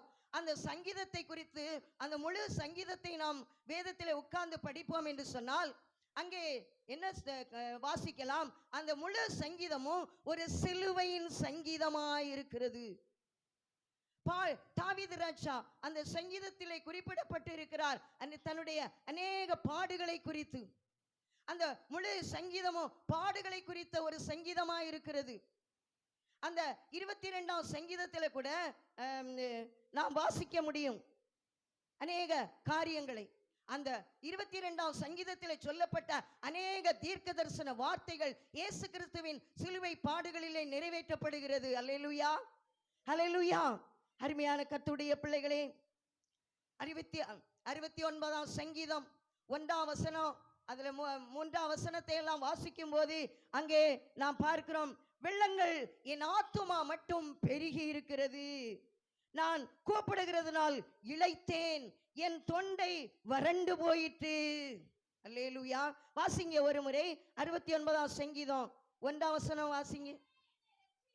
தேவனே என்னை இரட்சியும், வெள்ளங்கள் என் ஆத்துமா மட்டும் பெருகி இருக்கிறது.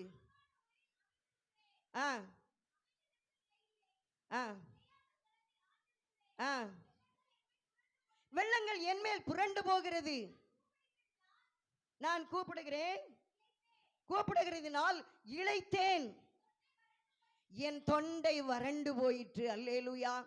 இயேசு பிதாவை நோக்கி, என் தேவனே, என் தேவனே, ஏன் என்னை கைவிட்டீர் என்று சொல்லி அவர் கதறி கூப்பிடுகிற சத்தத்தினால அவர் தொண்டை வறண்டு போயிற்று. அல்லேலூயா. அந்த நேரத்திலே, அவர் தொண்டை வறண்டு போயிருக்கிற நேரத்திலே ஒருவன் ஓடி வந்து கடற்காளானை கொடுக்கிறான். கடற்காளானை காடியிலே தோய்த்து, ஆமீன், கோலினால் மாட்டி அங்கே அவருக்கு வாய்க்கு நேராக நீட்டப்படுகிறது. அல்லேலூயா. கடற்காளான் ஒரு கசப்பானவை. அவர் தொண்டை அவர் சத்தமிட்டு, என் தேவனே என் தேவனே ஏன் என்னை கைவிட்டீர் என்று சொல்லி சத்தமிட்டு கூப்பிட்டு அவர் தொண்டை வறண்டு போய் இருக்கையிலே ஒரு சொட்டு தண்ணீர் கொடுப்பதற்கு யாரும் இல்லையே. ஹல்லேலூயா, ஹல்லேலூயா. இன்றைக்கு அருமையான கர்த்தருடைய பிள்ளைகளே, கர்த்தரை நேசிக்கிற பிள்ளைகள் கூட அநேக நேரங்களிலே எனக்கு உதவி செய்ய யாரும் இல்லையே என்று சொல்லி தொண்டை வறண்டு போன நிலைமையில, ஒரு வறட்சியான சூழ்நிலையிலே நீங்கள் கடந்து போய் கொண்டிருக்கலாம். ஆனால் நம்முடைய வறட்சியை மாற்ற, ஹல்லேலூயா, நம்முடைய வனாந்தர பாதையை மாற்ற என் தேவன் கல்வாரி சிலுவையிலே நமக்காக, ஆமென், ஹல்லேலூயா, அவருடைய முழு இரத்தத்தை சிந்தி நமக்காக மரித்தார். ஹல்லேலூயா, ஹல்லேலூயா. அருமையான கர்த்தருடைய பிள்ளைகளே, இயேசு கிறிஸ்து 100% மனிதனாய் வெளிப்பட்டார். அவர் பூமியிலே அவதரித்திருந்த நாட்களிலே அவர் பிதாவுக்கிடத்திலே எப்படி இருந்தார் தெரியுமா? வாசிங்க, நீதிமொழியின் புத்தகம் 8ஆம் அதிகாரம் அதனுடைய 30வது வசனம் 31வது வசனத்தை வாசியுங்கள். அவர் பூலோகத்திலே சந்தோஷப்பட்டு 30:8 நான் அவர் அருகே செல்ல பிள்ளையாய் இருந்தேன், நான் அவரோடு கூட மனமகிழ்ச்சியாய் இருந்தேன், எப்பொழுதும் நான் அவர் சமூகத்திலே களி கூர்ந்து கொண்டிருந்தேன். ஹல்லேலூயா. இயேசு கிறிஸ்து இந்த உலகத்திலே வாழ்ந்து கொண்டிருக்கும் போது பிதாவிடத்திலே அவர் செல்ல பிள்ளையாய் இருந்தார். எப்படி அவர் செல்ல பிள்ளையாய் இருந்தார்? அவரோடு ஐக்கியம் வைத்திருந்தார். இயேசு எப்போது இந்த உலகத்திலே வாழ்ந்து கொண்டிருக்கும் போது அவருக்கு இந்த உலகத்துல எதை பற்றி அவர் நினைக்கவில்லை, பிதாவோடு ஐக்கியப்பட்டு கொண்டே இருந்தார். உறவு இயேசுவுக்கும் பிதாவுக்கும் உள்ள உறவு ஒரு போதும் ஒரு இமை பொழுது கூட துண்டிக்கப்படவில்லை. அவ்வளவாய் அவர் ஐக்கியப்பட்டு இருந்தார் பிதாவோடு. ஆகையினாலதான் அவர் சொல்ல, நான் அவர் அருகே செல்ல பிள்ளையாயிருந்தேன். நானும் நீங்களும் இயேசுவை சொந்த இரட்சகராய் ஏற்றுக்கொண்டு இருக்கிறோம், ரட்சிக்கப்பட்டு இருக்கிறோம், அபிஷேகம் பெற்று இருக்கிறோம், கர்த்தருக்காக வாழுகிறோம். நாம் பிதாவோடு இயேசு கிறிஸ்துவோடு நம்முடைய ஐக்கியம் எப்படி இருக்கிறது? பிதாவான இயேசு கிறிஸ்து பிதாவோடு பிதாவின் அருகே செல்ல பிள்ளையாயிருந்தார். இந்த உலகத்திலே வாழ்ந்து கொண்டு இருக்கும் போது இயேசுவோடு மகிழ்ந்து களி கூர்ந்து கொண்டிருந்தார். துன்பத்திலும் பல உபத்திரம் வந்திருக்கலாம், பல சூழ்நிலைகளை தாண்டி தான் கடந்து போனார். ஆனாலும் அவருடைய மகிழ்ச்சிக்கு குறைவில்லை, அவருடைய களி கூறுதலுக்கு குறைவில்லை. சந்தோஷமாய் பிதாவோடு பிரயாணம் பண்ணி கொண்டு இருக்கிறார். ஹல்லேலூயா. இன்றைக்கு நானும் நீங்களும் இயேசுவோடு எப்படி பிரயாணம் பண்ணி கொண்டு இருக்கிறோம்? அவர் அருகே செல்ல பிள்ளையா இருக்கிறோமா? துன்பம் வரும்போது அவரை விட்டு ஓடி போகிறோமா? உபத்திரம் வரும்போது அவரை விட்டு பின்வாங்கி போகிறோமா? அப்படி அல்ல. ஒரு தேவ பிள்ளை எந்த சூழ்நிலையிலும் எப்பேற்பட்ட நிலைமையிலும் இயேசுவோடு மகிழ்ந்து களி கூற வேண்டும். அதுதான் தேவனோடு நானும் நீங்களும் வைத்திருக்கிற ஒரு ஐக்கியம். ஹல்லேலூயா. அருமையான கர்த்தருடைய பிள்ளைகளே, இந்த வார்த்தை ஆமென். அதாவது பொதுவாக சொல்ல போனா எப்போதும் துன்பத்தை அனுபவித்துக் கொண்டு இருக்கிற ஒரு தேவ பிள்ளைக்கு ஒரு உபத்திரம் வரும்போது அது பெருசா தெரியாது. ஆனா எப்பவும்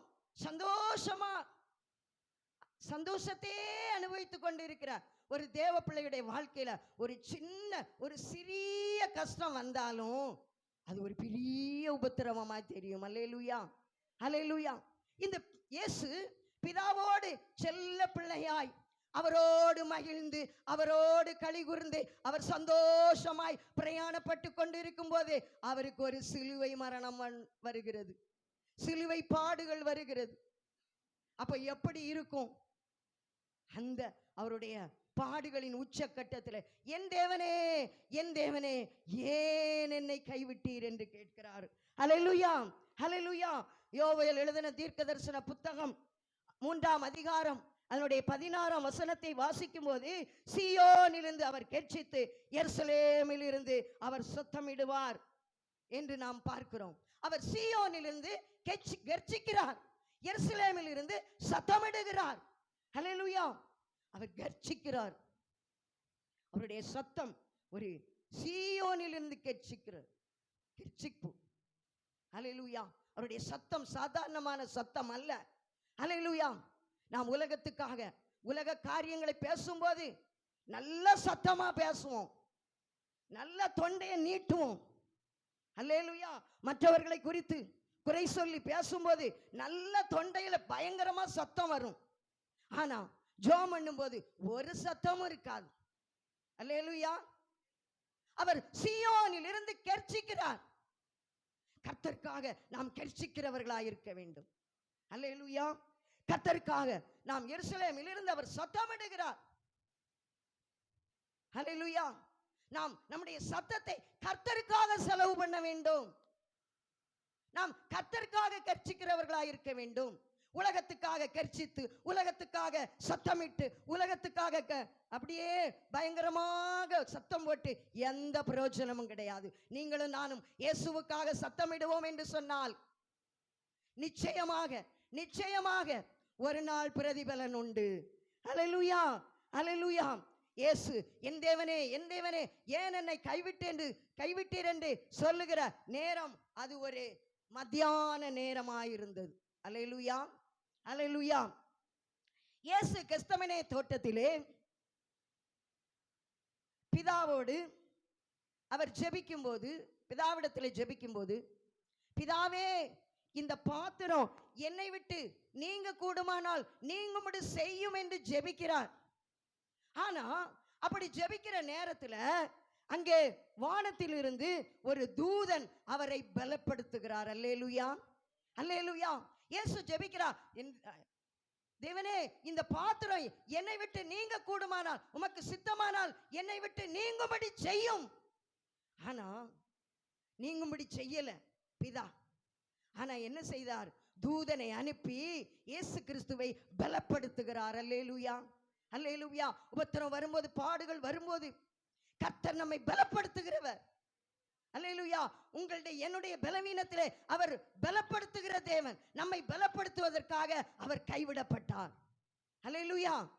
அருமையான தேவஜனமே, ஆனா அவர் ஜெபிக்கும் போது தூதனை அனுப்பி பலப்படுத்தினாரே, அதே நேரத்தில் சிலுவை மரணத்திலே அவரை பலப்படுத்த எந்த தூதனும் கடந்து வரவில்லை. அல்லேலூயா. அல்லேலூயா. எனக்காக உங்களுக்காக அவர் சிலுவையிலே தொங்கிக் கொண்டு இருக்கும் போது அவரை பலப்படுத்துவதற்கு, அவர் என் தேவனே என் தேவனே என்று சொல்லி, ஏன் என்னை கைவிட்டீர் என்று சொல்லி கதறும் போது ஒரு தூதன் கூட அவரை பலப்படுத்த வரவில்லை. அல்லேலூயா. உண்மையாகவே பிதாவினால் அவர் கைவிடப்பட்டார். அல்லேலூயா. ஏன் கைவிடப்பட்டார்? எனக்காக உங்களுக்காக. மேன்மையான உயிர்த்தெழுதலை நானும் நீங்களும் அடையும்படியாக இயேசு கிறிஸ்து கைவிடப்பட்டார். ஆனால் ஒரு 3ஆம் நாளிலே ஒரு மேன்மையான உயிர்த்தெழுதலை கர்த்தர் அடைந்தார். அல்லேலூயா. அல்லேலூயா. அவர் பட்ட பல பாடுகளின் வழியாய் கடந்து போனார். ஆனாலும் தேவன் 3ஆம் நாளிலே உயிரோடு எழும்பினார். அவர் ஒரு மேன்மையான உயிர்த்தெழுதலை அடையும்படியாக பல பாடுகளின் வழியாக கடந்து போனார். அல்லேலூயா. அல்லேலூயா. அருமையான கர்த்தருடைய பிள்ளைகளே, இன்றைக்கும் சபையானது பல பாடுகளின் வழியாக கடந்து போய் கொண்டிருக்கிறது. ஏன் சபை இத்தனை பாடுகளின் வழியாக கடந்து போய் கொண்டிருக்கிறது என்றால், மேன்மையான உயிர்த்தெழுதலை சபையாய் நானும் நீங்களும் பெற்றுக்கொள்ளும்படியாக. ஆமென். இயேசு கைவிடப்பட்டார். அல்லேலூயா. அல்லேலூயா. அல்லேலூயா.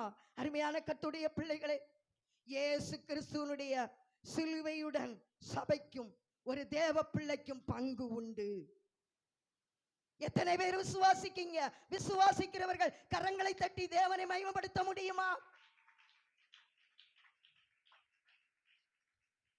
ஒரு சபைக்கு தேவனோடுள்ள சிலுவை பாடுகளோடு ஐக்கியம் உண்டு.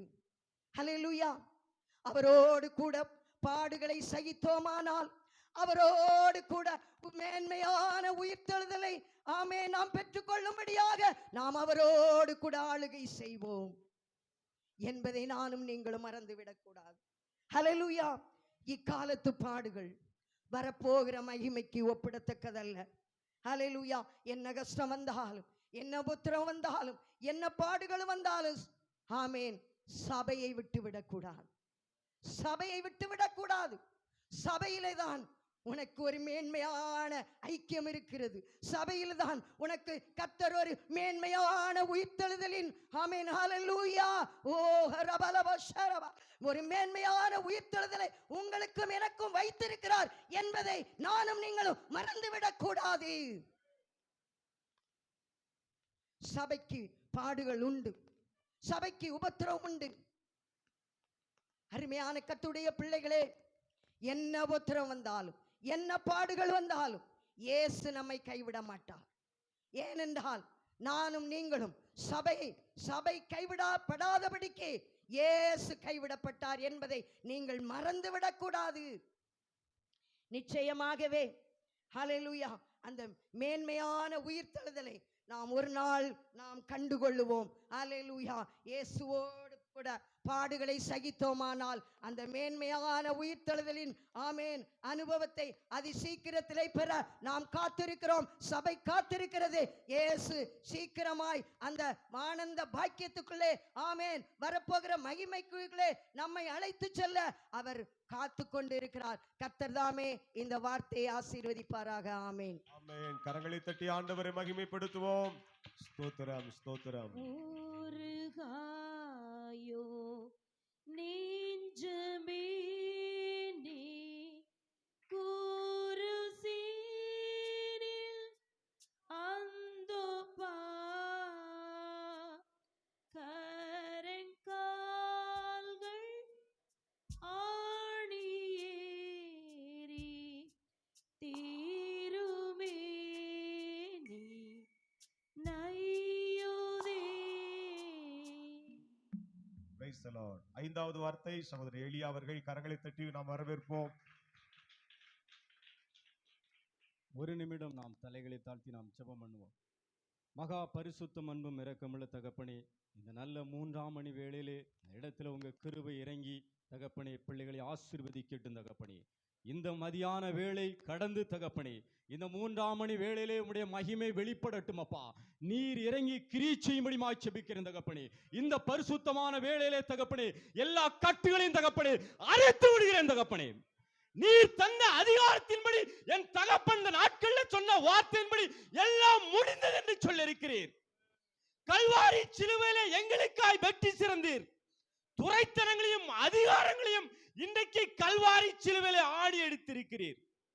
வந்திருக்கிற பிள்ளைகள் மேல் இருக்கிற எல்லா கிரிகளும் சத்துரு போராட்டங்களையும் தேவன் இன்றைக்கு சிலுவையிலே ஆணி எடுத்திருக்கிறார். அவர் மரணத்தை ஜெயமாய் விளங்கி இருக்கிறார். இனி கண்ணீர் இல்ல. அந்த தேவன் இறங்கி இந்த இடத்தில் இறங்கி வந்திருக்கிற பிள்ளைகளை ஆசீர்வதிப்பீராக. அந்த எலியாவின் தேவன் ஒருவர் உண்டு. அந்த தேவன் இந்த பிள்ளைகளை நீர் என்னென்ன சொல்லி ஆசீர்வதிக்கணுமோ அந்த ஆசீர்வாதம் ஒவ்வொரு வீட்டுகளையும் கடந்து செல்ல வேண்டும். அந்த எலியாவின் தேவன் நீர் இறங்கி இன்னும் பலமாய் கிரியை செய்யும். இந்த இடத்துல அப்படிப்பட்ட கிருபைகளை நீர் வளரச் செய்வீராக தகப்பனே. இந்த இடத்துல நானும் நிற்க தகுதி இல்லாதவன், ஆனாலும் 10 மாசம் கழித்து இந்த இடத்துல நிற்க கிருபை செய்திருக்கிறீர். இந்த வெள்ளிக்கிழமை ஆராதனையில உம்முடைய மகிமை வெளிப்படட்டும். நசரனா இயேசுவின் நாமத்தினாலே ஜெபம் ஜீவனுள்ள நல்ல பிதாவே, ஆமென். அல்லேலூயா. என்னையும் இந்த இடத்துல நிறுத்தின தேவனை நான் நன்றியோடு துதிக்கிறேன். நான் கடந்த 10 மாதம் ஆகிவிட்டது. வெள்ளிக்கிழமை ஆராதனைனா முதலாளா போய் நிற்பேன். ஆனால் 10 மாதம் கழித்து தேவன் இன்றைக்கு இந்த பலிபீடத்தில் நிற்க வைத்தது அவருடைய கிருபை. அல்லேலூயா. அவருடைய அனாதி தீர்மானம். இந்த வேத வசனம் ஐயா சொன்னாங்க. சொன்ன உடனே அந்த வேத வசனம் வேற யாரு? எனக்கு தான். வாசிங்களேன், யோவான் 19:28. அதன் பின்பு எல்லாம் முடிந்தது என்று இயேசு அறிந்து வேத வசனம் நிறைவேறத்தக்க தாகமாய் இருக்கிறேன் என்றார். அல்லேலூயா. எனக்கு அருமையான தேவ பிள்ளைகளே, எல்லாம் முடிந்தது. நம்முடைய வாழ்க்கையில, என் வாழ்க்கையில ஆவியானவர் பயங்கரமான தேவன். உங்களுடைய வாழ்க்கையில எப்படிப்பட்ட தேவனோ, என்னுடைய வாழ்க்கையில மன்னிக்கிற தேவன் அல்ல. முதலாவது உங்களுக்கு சொல்லுகிறேன், தேவன் மன்னிக்கிற தேவன் அல்ல. ஏன்னா என் வாழ்க்கையில நான் நிறைய பார்த்திருக்கிறேன். அருமையா ஐயா அம்மா சொன்னாங்க, தேவன் ஏன் ஏன் என்கிற கேள்வி. என்னுடைய வாழ்க்கையில 21 வயசுல ஒரு சம்பவம் நடந்தது. நான் 3 கட்டு பீடி குடிப்பேன் ஒரு நாளைக்கு. 21 வயசுல என்னுடைய சகோதரன் 2 பேர் மைண்டு சரியில்லாம ஆகினாங்க. நான் அதை தூக்கி தூர போட்டு 21 நாள் உபவாசம் இருந்தேன். 21 நாள் உபவாசம்னு சொல்லி 17 நாள் தான் என்னால இருக்க முடிஞ்சு. அந்த கட்டுகள் தன்னால அருந்து போச்சுது. நான் வேதத்தை படிக்கல, சோமனல. அந்த எலியாவின் தேவன் உண்மையுள்ள தேவனுங்க. எத்தனை பேர் விசுவாசிக்க முடியும்? அவர் சாதாரண தேவன் அல்ல, அவர் பட்சிக்கிற அக்னி. அந்த தேவன் அப்படிப்பட்ட தேவன். அன்னைக்கு எனக்கு அந்த கேள்வி இருந்தது, ஆனா இன்னைக்கு அந்த கேள்வி இல்லை. ஆனா அன்னைக்கு அப்படி இருக்கலன்னா இன்னைக்கு உங்க மத்தியில வந்து நான் நிற்க முடியாதுங்க. ஏன்னா 10 மாசம் ஆச்சு நான் ஆலயத்துக்கு போய் வெள்ளிக்கிழமை ஆராதனை. இந்த இடத்துக்கு நான் 2024 ஐயாட்ட சொல்லியிருக்கேன், ஐயா வரணும், என்னால முடியல. ஆனா இன்றைக்கு தேவன் இந்த இடத்துல நிற்க கிருபை செய்திருக்கிறார். அல்லேலூயா. இன்னொரு வசனத்தை வாசிங்க. எல்லாம் முடிந்தது. ஏன் இதை சொல்லி இருக்கிறார்னா, கொலேசியர் எழுதின புஸ்தகம்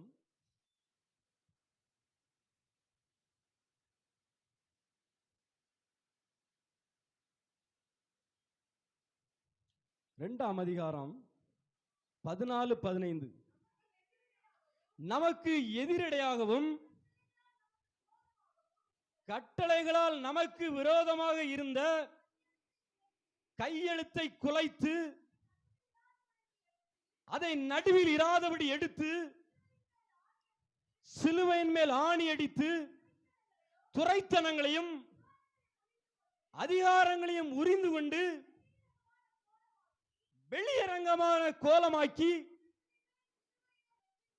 அவைகளின் மேல் சிலுவையிலே வெற்றி சிறந்தார். இன்றைக்கு உன்னுடைய வாழ்க்கையில அந்த எலியாவின் தேவன் இருப்பது உண்மையானால் இன்றைக்கு தேவன் சிலுவையில வெற்றி அடைந்திருக்கிறார். உன் வீட்டில சத்ரு உனக்கு போட்ட கையெழுத்தெல்லாம் இன்றைக்கு குலைத்து போட்டிருக்கிறார். எத்தனை பேர் நீ விசுவாசிக்கிற? இன்றைக்கு நமக்கு எதிரான கட்டளைகளை தேவன் இணைஞ்சிருக்கிறார், குலைத்து போட்டிருக்கிறார். உனக்கு விரோதமாயிருந்த எல்லா கையெழுத்தையும் அல்லேலூயா இன்றைக்கு நம்ம நடுவில் இராதபடி தேவன் நினைஞ்சிருக்கிறார், குலைத்து போட்டு இருக்கிறார். அதை எடுத்து எங்க எடுத்திருக்கிறார்? சிலுவையின் மேல். அல்லேலூயா. அவர் சிலுவையின் மேல் இன்றைக்கு வெற்றி சிறந்திருக்கிறார். நம்முடைய வாழ்க்கையில விசுவாசத்தோடு இந்த இடத்தோடு கடந்து செல்லுங்க. ஆமா, அந்த வேத வசனம் என்னைக்குமே உயிர் கொடுக்கும். என் வாழ்க்கையில நான் ஒரு சில நாட்கள் சும்மா அலைஞ்ச நாட்கள் உண்டு. ஆனா என்னைக்குமே எந்த காரியத்தையுமே வேத வசனத்தின் மூலமாய் ஜெயிச்சிருவேன். ஆமா, இன்னைக்கும் நான் வேத வசனமா அநேக காரியங்கள் ஜெயிக்க உண்டு. சங்கீதம் 86:17 படி எனக்கு ஒரு அடையாளத்தை நிச்சயம் காண்பித்தருளும். வேதம் அப்படித்தான் சொல்லுகிறது. நம்முடைய ஆண்டவர் நம்மளை பேசல, நம்மகிட்ட வருவார்னு நினைக்க கூடாது. வேதத்தை நீ தியானிக்க தியானிக்க உட்கார நினைச்சுவாரு, அவரே இறங்கி கிரியை செய்வார். இந்த வேத வசனமே நம்மளை விடுவிக்கும். ஒன்னு சொல்லுறேன், 7 வயசுல இருந்து இன்னைய வரைக்கும் நான் ஊசி மருந்து எடுத்தது கிடையாது. வயசு 37-38 வயசுக்குள்ள கடந்து போகிறேன். ஆமா, ஒரு நேரம் நாய் கடிச்சுது, அதுக்கு கூட நான் எடுக்கல. யாரும் அப்படி எடுக்க கஷ்டம். ஆனா அவர் என் மேல வைத்த அன்பு, அவருடைய கிருபையினால இணைஞ்சிருக்கிறேன். இது வரைக்கும் நிற்க உங்க முன்னாடி நிற்கதே அவருடைய கிருபை. ஏன்னா உபவாசம் இருந்தோம்னா நான் செல்லே சுவிட்ச் ஆஃப் பண்ணி போட்டுருவேன். இந்த கல்யாணம் முடிஞ்ச பிறகு இணைஞ்ச முடியல, இருக்க முடியல. வாலிப நாட்கள்ல செல்ல சுவிட்ச் ஆஃப் பண்ணி போட்டு எவன் மோன் அடிச்சாதான் என் வீட்டுக்கு தேடி வர அளவுக்கு வந்துடும். ஆனாலும் நான் போக மாட்டேன். அப்படி இருந்த நாட்கள்ல தேவன் இன்னும் இந்த வேதவசனம் எல்லாம் முடிந்தது. தாகமா இருக்கிறேன்னா எனக்கு தான் தாகமா இருக்கிறார். ஏன்னா நான் தான் அவர்கிட்ட போகல. ஏன் சொல்லுறோம்னா, என்னுடைய வாழ்க்கையில ஆவியானவர் 21 வயசுல ஊழியத்துக்கு அழைத்தார். ஆனா இதுவரைக்கும் எப்படியோ ஓடிக்கொண்டிருக்கு, ஆனா இன்னும் கிட்ட போகல. இல்லையா? ஆமா, அப்படிப்பட்ட தேவன் இன்றைக்கு நம்மளுக்கு சிலுவையில எல்லாற்றையும் ஆணி அடித்து சிலுவையின் மேல் வெற்றி சிறந்திருக்கிறார். எத்தனை பேர் விசுவாசிக்கிறீங்க? நம்முடைய தேவன் இன்றைக்கு நம்முடைய வீட்டில் இருக்கிற கிரியைகள் எல்லாம் தேவன் சிலுவையில வெற்றி அடைந்திருக்கிறார். பிசாசின் கிரியைகள், அவனுடைய தந்திரங்கள் எல்லாம் இணைஞ்சிருக்கிறார், சிலுவையின் மேல் ஆணி அடித்து இருக்கிறார். அல்லேலூயா. அதான் துரைத்தனங்களும் அதிகாரங்களையும் உரிந்து கொண்டு வெளியரங்கமான அல்லேலூயா கோலமாக்கி அவைகளை இணைஞ்சிருக்கிறார். சிலுவையின் மேல் வெற்றி சிறந்திருக்கிறார். எனக்கு அருமையான தேவ பிள்ளைகளே, ஆண்டவருக்குள்ள நாம ஒரு வைராக்கியம் வேணும். அவன் அன்னைக்கு சொல்லுறேன், தயவு செய்து யாரும் நம்முடைய தேவன் மன்னிக்கிற தேவன் அல்ல. முதலாவது புரிந்து கொள்ளுங்க. நான் அந்த இடத்துல சொல்லணும், அதை ஆசைப்பட்டேன். அது ஆவியானவர் எனக்கு உணர்த்துறார். ஆமா, இன்னும் தேசத்துல நிறைய காரியங்கள் நடக்கும். ஆனா பிறகு சொல்லுறேன் அல்லேலூயா. ஆமா, தேவன் அப்படிப்பட்ட தேவன். இன்றைக்கு இந்த சிலுவையை இன்றைக்கு வெற்றி சிறந்தது உண்மையானால் ஏசாயா 25 அதிகாரம், ஏசாயா 25 8 வசனத்தை வாசிங்க. அவர் மரணத்தை ஜெயமாக விழுங்குவார். கர்த்தராகிய தேவன் எல்லா முகங்களிலும் இருந்து கண்ணீரை துடைத்து தமது ஜனத்தின் நிந்தையை பூமியில் இராதபடி முற்றிலும் நீக்கி விடுவார். கர்த்தரே இதை சொன்னார். அல்லேலூயா. எனக்கு அருமையான தேவ பிள்ளைகளே, இந்த வெள்ளிக்கிழமை ஆராதனையில ஆவியானவர் சொல்லுகிறார், என்ன சொல்லுகிறார்? சிலுவையின் மேல் வெற்றி சிறந்திருக்கிறார். அவர் மரணத்தை ஜெயமாய் விளங்கி இருக்கிறார். அல்லேலூயா. எனக்கு அருமையான தேவ பிள்ளைகளே, இன்றைக்கு நம்முடைய வாழ்க்கையில ஒரு விசுவாசத்தோடு இந்த இடத்தை விட்டு கடந்து செல்லுங்க. எந்த பாடுகளா இருந்தாலும் வருத்தப்படாதங்க. ஏன் சொல்லுறோம்னா, அவர் நம்மளை ஒரு நாளும் கைவிட மாட்டார். ஏன்னா அவர் தான் என்ன செய்கிறார்? நம்மளுக்கு பாடுகளை தருகிறதே அவர் தான். இவன் நிக்கானா நிக்கலையான்னு போட்டி, தடகள போட்டி. நம்ம கிறிஸ்தவம் என்ன செய்யுது? தடகள போட்டி. ஒரு தடை, அந்த தடையை தாண்டின ஒரு ஜெயம். அப்படிதான் வாழ்க்கை. அல்லேலூயா. ஆமா, இயேசு மன்னிக்கிற தேவன் அல்ல. அதுக்கு ஒரு உதாரணத்துக்கு ஒரு வேதத்தில் ஒரு வசனத்தை சொல்லிட்டு நான் முடிக்க ஆசைப்படுறேன். நியாயாதிபதிகளின் புஸ்தகம் 1 அதிகாரம் 5, 6, 7 நினைக்கிறேன்.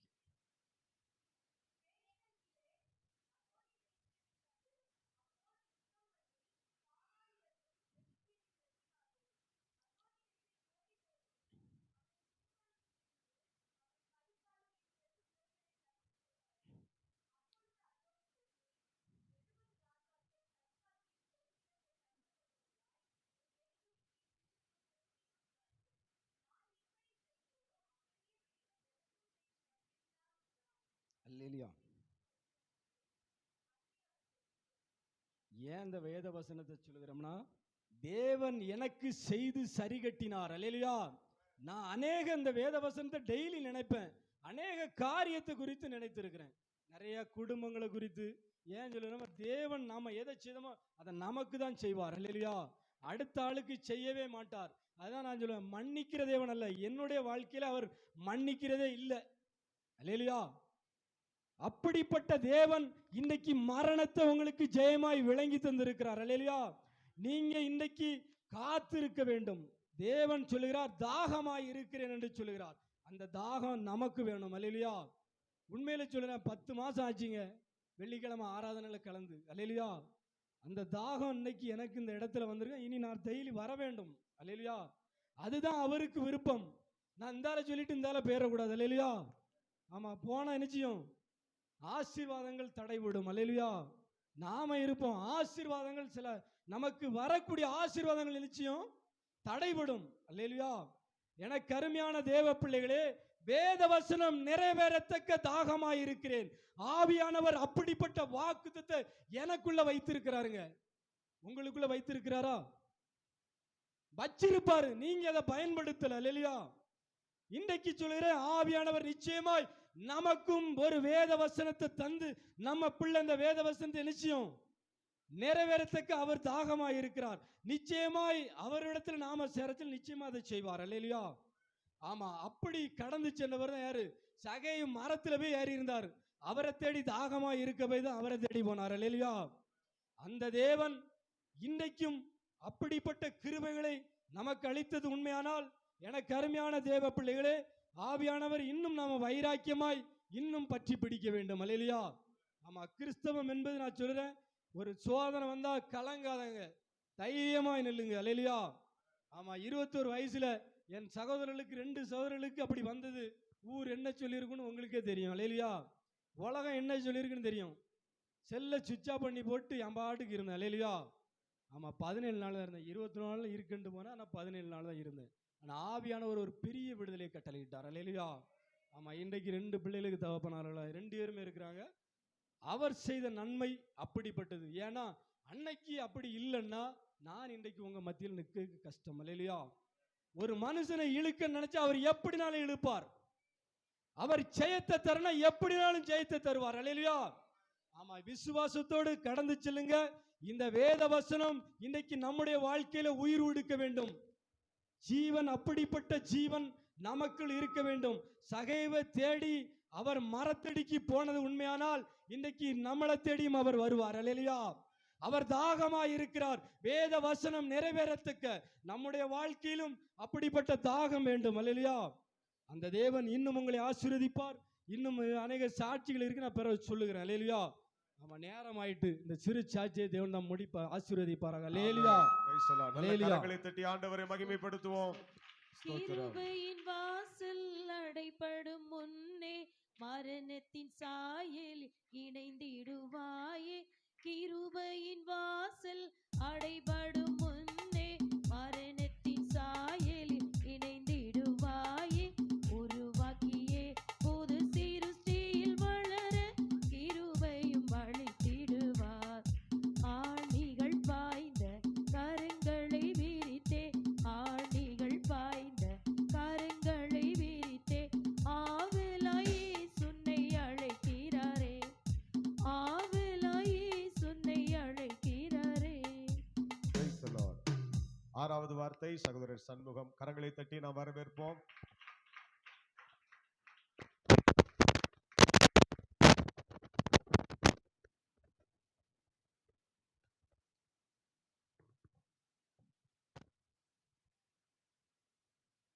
ஹல்லேலூயா.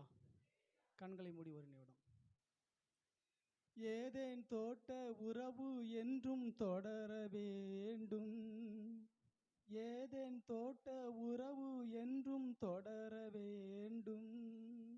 இயேசு கிறிஸ்து குரலை கேட்டு மகிழ வேண்டும். இயேசு கிறிஸ்து குரலை கேட்டு மகிழ வேண்டும்.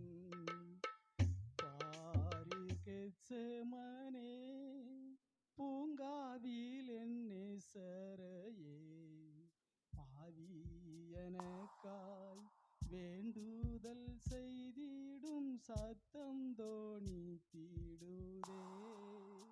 ஆவியனக்காய் வேண்டுதல் செய்திடும் சத்தம் தோணித்திடுதே.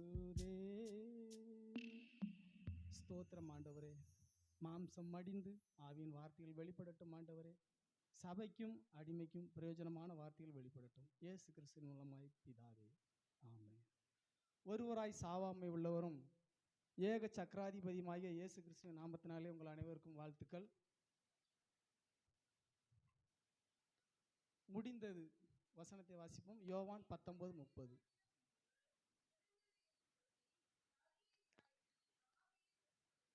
முடிந்தது.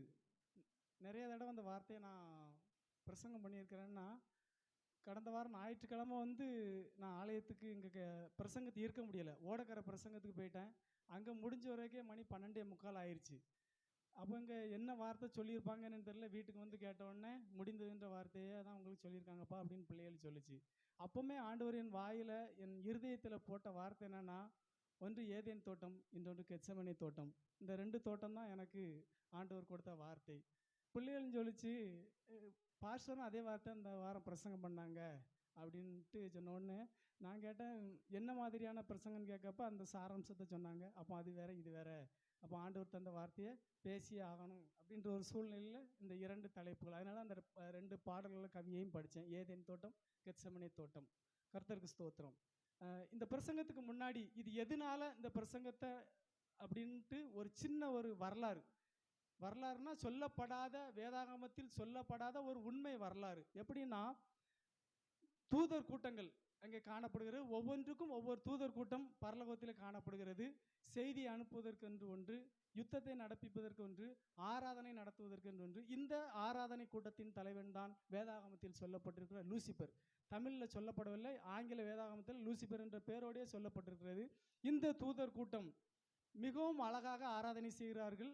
அவன் உடம்பு அசைச்சாலேயே மியூசிக் அத்தனையும் வெளிப்படுமா. அந்த மாதிரியான ஒரு திறமை அவனுக்கு கொடுத்திருந்தார். அந்த நேரத்தில் அவன் ஆராதனை கூடத்திற்கு நான் மேலாக செல்வேன், வடபுறத்திற்கு கோபுரத்திலே அந்த கர்த்தருக்கு ஒப்பாக நான் இருப்பேன் என்று சொல்லி மிகுந்த தலைக்கணத்தோடு பெருமையோடு அவன் அந்த சிந்தனை செய்கிறான். சிந்தனை செய்த உடனேயே அவனுக்கு துணையாக இருந்த அந்த தூதர்களும் கீழே விழ தள்ளப்பட்டார்கள். இதில் ஒரு விஷயம் என்னன்னா, இங்கே நான் இந்துவாக இருந்து கிறிஸ்தவனாக மாறின ஒரு கன்வெர்டட் கிறிஸ்டியன். அப்போ இந்துவில் சொல்லப்பட்ட காரியம் 33 தேவர்கள், இவர்கள் தள்ளப்பட்ட தூதர்கள். ஆமென். இவர் தான் தள்ளப்பட்ட தூதர்கள். அப்படியானால் அங்கே பரலோகத்தில் எங்கே ஒரு வெற்றிடம் உண்டாயிருக்கிறது. அந்த வெற்றிடத்தை கர்த்தர் நிரப்ப வேண்டும். இப்போ சாதாரணமாக வேலைக்கு ஆள் எடுத்தாங்கன்னா அதுக்குன்னு தகுதி இருக்கான்னு பார்ப்பாங்க. தகுதியை வச்சு ட்ரைனிங் கொடுத்து அதுக்கப்புறம் தான் அந்த வேலைக்கு அனுப்புவாங்க. இதே போல தான் இங்கேயும் பார்த்தோன்னா ஒரு கூட்டம் தள்ளப்பட்டிருக்கிறது. அந்த வெற்றிடம் நிரப்பப்பட வேண்டும். அது வெற்றியாக முடிய வேண்டும். தள்ளப்பட்ட தூதன் எனக்கு மேலாக உயர நினைத்தான். அவனுக்கு பதிலாக நான் ஒரு பரிசுத்த சந்ததியை உருவாக்கி அந்த சந்ததியை அந்த தூதர் கூட்டமாய் ஆராதனை கூட்டமாய் நான் மாற்ற வேண்டும். அதற்காகத்தான் நம்ம எல்லாரும் என்ன செஞ்சுக்கிட்டு இருக்கோம்? ஆராதனை செஞ்சுக்கிட்டு இருக்கோம். இப்போ யுத்தம் பண்ணணும்னா ஆர்மியில் ட்ரைனிங் கொடுப்பாங்க. அதே மாதிரி காவல் காக்கணும்னா போலீஸுக்கு ட்ரைனிங் கொடுப்பாங்க. நம்ம ஆராதனை பண்ணணுன்றதுக்காகத்தான் இது ஒரு ஆராதனை ட்ரைனிங். இந்த ட்ரைனிங்கில் நம்ம பாஸ் ஆனோம்னா தான் அந்த தள்ளப்பட்ட தூதர்களின் இடத்தை நாம் நிரப்ப முடியும். இதை நிரப்புவதற்காக ஆண்டவர் ஒரு காரியத்தை கையில் எடுத்தார். அவன்தான் ஆதாம், முந்தின ஆதாம். இந்த ஆதாமை கர்த்தர் உருவாக்குகிறார். அவனுக்கு முன்பதாக ஏதேன் என்கிற ஒரு தோட்டத்தை உருவாக்குகிறார். அந்த ஏதேன் தோட்டத்தை பற்றி நாம் பார்ப்போம் என்று சொன்னால் 5 அழகான நதிகள் ஓடுகிறது. மரங்கள், செடிகள், கொடிகள், விலங்குகள் எல்லாம் காணப்படுகிறது. அதாவது பரலோகத்திற்கு ஒப்பனையாக அந்த தோட்டம் காணப்படுகிறது. இந்த வேளையில் தான் ஆதாமை கர்த்தர் உருவாக்குகிறார். இந்த ஆதாம் என்ன செய்தான்? முதலாவது, பகலிலே குளிர்ச்சியான வேளையிலே தேவன் அவரோடு உறவாடுகிறவராய் காணப்பட்டார். நாமும் உறவாடி கொண்டிருக்கிறோம் என்று நான் விசுவாசிக்கிறேன். ஏனென்றால் இதுவும் ஒரு ஏதேன் தோட்டத்தை போன்றது. ஏதேன் தோட்டத்திலிருந்து மனிதனை வெளியிலே அனுப்பியதற்கு பின்பதாக அவர் கேருபீனையும், டைம் ஆயிட்டு இருந்ததுனால வசனத்தை வாசிக்காமல் நான் பிரசங்கிக்கிறேன். கேருபீனையும் வெட்டப்படக்கூடிய சுடரொளி பட்டத்தையும் எங்கே வைத்தார்? எந்த பகுதியில் வைத்தார்? கிழக்கு பகுதியில் வைத்தார். அப்போ மற்ற 3 திசையும் முத்திரிக்கப்பட்டிருக்கு. Compound, தோட்டம்னாலே compound போடப்பட்டிருக்கு. அதான் தோட்டம். சும்மா வெட்ட வெளியே கிடந்தா அதுக்கு பேர் தோட்டம் இல்லை. நமக்கும் அதே மாதிரி 3 பக்கமும் சுவர் இருக்கிறது, ஒரு பக்கம் மட்டும் வாசல் இருக்குது. அப்படியானால் இது ஒரு ஏதேன் தோட்டம். நமக்கென்று காவல் காக்க கேருபீன்களும் பட்டயங்களும் காணப்படுகிறது. உள்ளே சத்துருவானவனுக்கு இடமில்லை. இதே போலத்தான் அங்கே ஏதேன் தோட்டம் காணப்பட்டது. அங்கே மனிதனை உருவாக்குகிறார். இவன் மூலமாய் ஒரு பரிசுத்த சந்ததியை நாம் உருவாக்க வேண்டும். அந்த பரிசுத்த சந்ததியை நாம் பரலோகத்திற்கு அழைத்து சென்று பூமியில் இருக்கிற இந்த ஏதேன் என்கிற இந்த இடத்திலிருந்து பரலோக ஏதேன் தோட்டத்திற்கு நாம் அழைத்து சென்று அந்த வெற்றிடத்தை நிரப்ப வேண்டும் என்று அவர் செய்கிறார். அவனுக்கு துணையாக ஒரு ஸ்திரியையும் உருவாக்கி கொடுக்கிறார். இந்த வேளையில் தான் அங்கே அவர்கள் பகலில் குளிர்ச்சியான வேளையிலே ஆண்டவரோடு உறவாடி கொண்டிருக்கிறார். இந்த சூழ்நிலையில் ஏதோ ஒரு சூழ்நிலையில் பிசாசானவன் உள்ளே நுழைகிறான். எப்படி என்றால், நாம் வாரம் ஒரே சிந்தனையோடு வரணும். நான் ஆண்டவனை ஆராதிக்க வேண்டும், ஆண்டவரை ஆராதிக்க வேண்டும். இங்கே உள்ள வரும்போதே பலவித சிந்தனையோட கவலையோட வாருது. அப்படியானால் பிசாசானும் அதோடு சேர்ந்தே வாரான். இப்படித்தான் ஒருவேளை சாத்தானானவனும் அந்த சர்ப்பத்தின் வாயிலாக உள்ளே நுழைந்திருக்க வேண்டும். அவன் தவறு செய்ய தூண்டப்படுகிறாள். அந்த ஸ்திரீ தவறு செய்ய தூண்டப்படுகிறாள். பெண்ணின் மூலமாய் அங்கே ஆதாமும் தூண்டப்படுகிறார். இது எப்படின்னா ஒரு சின்ன கதை. ஏன்னா பிரசங்கம் தலையில் ஏறாது, மணி 4 மணி ஆக போகுது. யாரும் வருத்தப்படக்கூடாது. இல்லை, பிரசாத், தேவ பிரசாத்னு ஒரு போலீஸ்கார் இருந்தார். அவருக்கு மகேந்திர அண்ணன் அப்படின்ற ஒரு வீட்டு முன்னாடி டியூட்டி போட்டிருக்கு. சுவிசேஷ பெந்தேகோஸ்தே சபை முன்னாடி இன்னொரு போலீஸ்காரர் டியூட்டி போட்டிருக்கு. 2 பேரும் க்ளோஸ் திக்கஸ்ட் ஃப்ரெண்டு. அப்போ மணி 12:50 ஆகுது. 1 மணிக்கு சாப்பாடு வேலை. நைஸாக சுவிசேஷ பெந்தேகோஸ்தே முன்னாடி இருக்க அந்த போலீஸ்காரர் நேரே பிரசாத்துக்கிட்ட போய், தம்பி, இந்த ஆரியான்ற ஹோட்டலில் கொத்து புரோட்டா நல்லா இருக்கும், வாரியா சாப்பிட. இல்லை நான் டியூட்டியில் கரெக்டாக இருப்பேன் அப்படின்னோடனே ஆசை காட்டி, என்கிட்ட எமகா பைக் இருக்குது, 5 நிமிஷத்தில் போகிறோம், 5 நிமிஷத்தில் வாரம், சாப்பிட 10 நிமிஷம், 20 நிமிஷத்தில் வாரம், அரை மணி நேரம் ஆஃபீஸர் வரக்கு இருக்கு, போவோம் அப்படின்ட்டு போய் சாப்பிட்டுக்கிட்டு இருக்காங்க. எப்படி சாப்பிட்றாங்கன்னா, லபக்கு லபக்குன்னு முழுங்குறாங்க. ஏன்னா 1/2 மணி நேரத்துக்குள்ளங்க வந்தே ஆகணும். குருட்டு கோழி தவிட்ட முழுங்குன மாதிரி முழுங்கிட்டு இருக்காங்க. உள்ள இறங்கி இறங்காமல் இருக்கும்போது ஆஃபீஸர் ஃபோன் வருது. பிரசாத் எங்கப்பா இருக்க? சார் நீங்கள் விட்ட அதே இடத்துல நான் டியூட்டியில் இருக்கேன். எங்கப்பா விட்டேன்? மகேந்திரன் வீட்டு முன்னே. அங்கே தான் சார் நான் நிற்கிறேன். அப்படியாப்பா, நானும் அங்கே தான் நிற்கிறேன். நீ எங்கே இருக்க? ஆதாமே, நீ எங்கே இருக்கிறாய்? இதே போல தான் இவர் என்ன சொல்ல முடியும்? சார் நீங்கள் டியூட்டிக்கு விட்டுருந்தீங்கல்ல, அவர் தான் என்னை ஆசை காட்டி ஆர்யா ஹோட்டலுக்கு கூப்பிட்டு வந்துட்டார். அவன் கையில் ஃபோனை கொடு. அவர் சொல்கிறார், சார் நேற்று ஆர்யா ஹோட்டலில் சாப்பாடு வந்திருந்தீங்களா, நல்லா இருந்துச்சு, இன்றைக்கி நானும் தேவபிரசாத்தை நான் கூப்பிட்டு வந்துட்டேன். இப்போ தப்பு யார் மேலே வருது? ஆஃபீஸர் மேலே வருது. இங்கே என்னன்னா, ஆதாம் கேட்கும்போது ஆதாம் சொல்கிறாரு, நீர் எனக்கு தந்த ஸ்திரீ அந்த பழத்தை எனக்கு தந்தாள். ஸ்திரீகிட்ட கேட்குறாரு, சர்ப்பம் என்னை வஞ்சித்தது.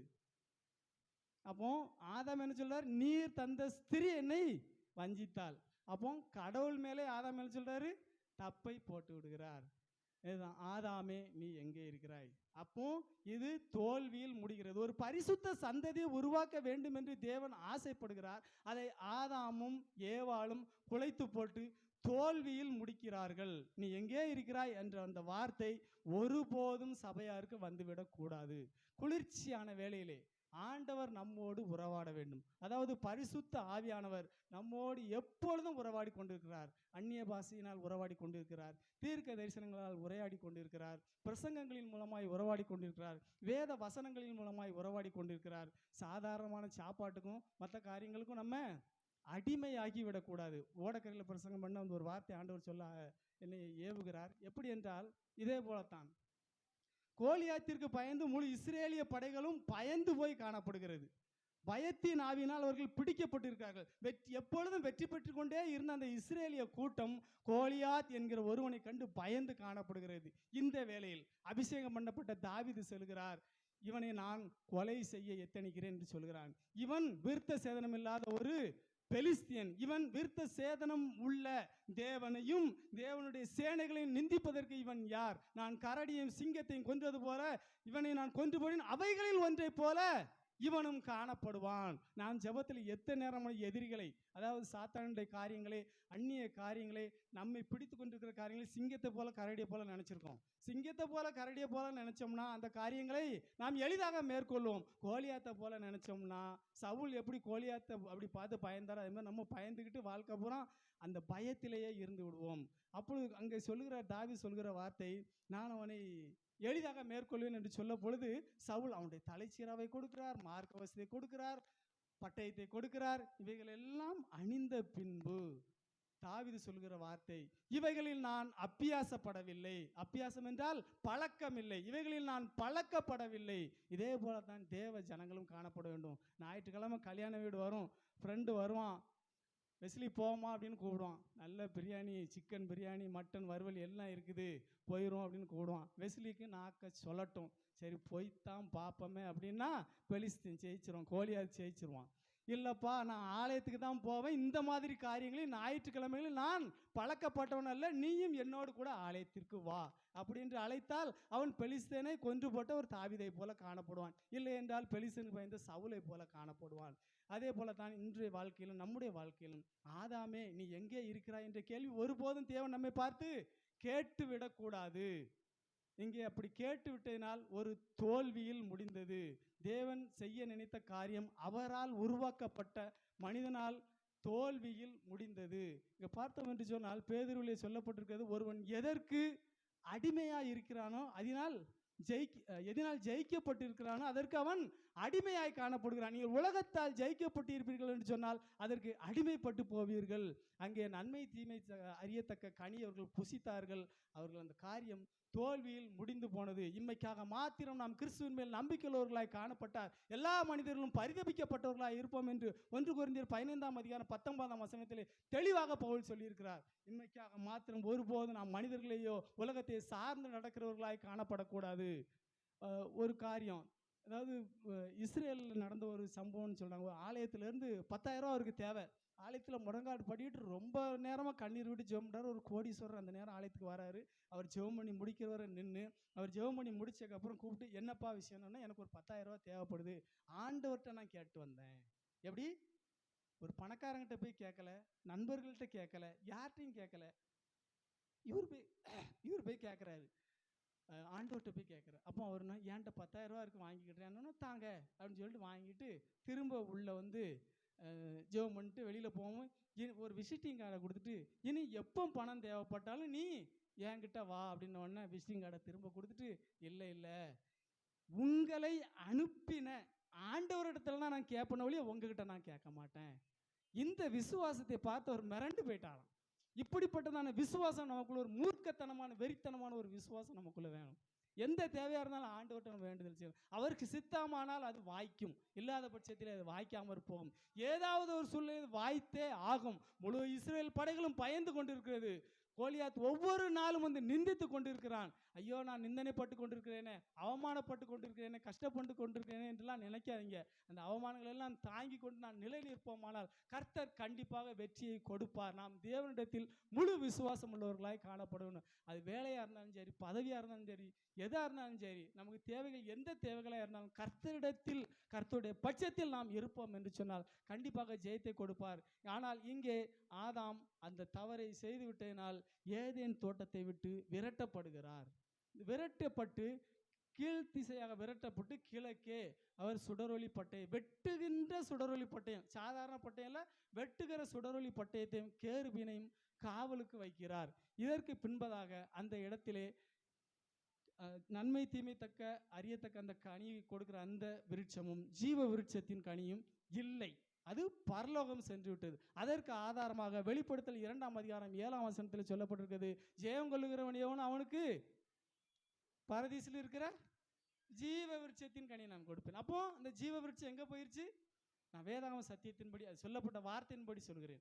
அந்த மரங்கள், கனிகள், அந்த ஏதேன் தோட்டம் எல்லாம், அது எல்லாம் பரலோகத்திற்கு சம்பந்தப்பட்டது.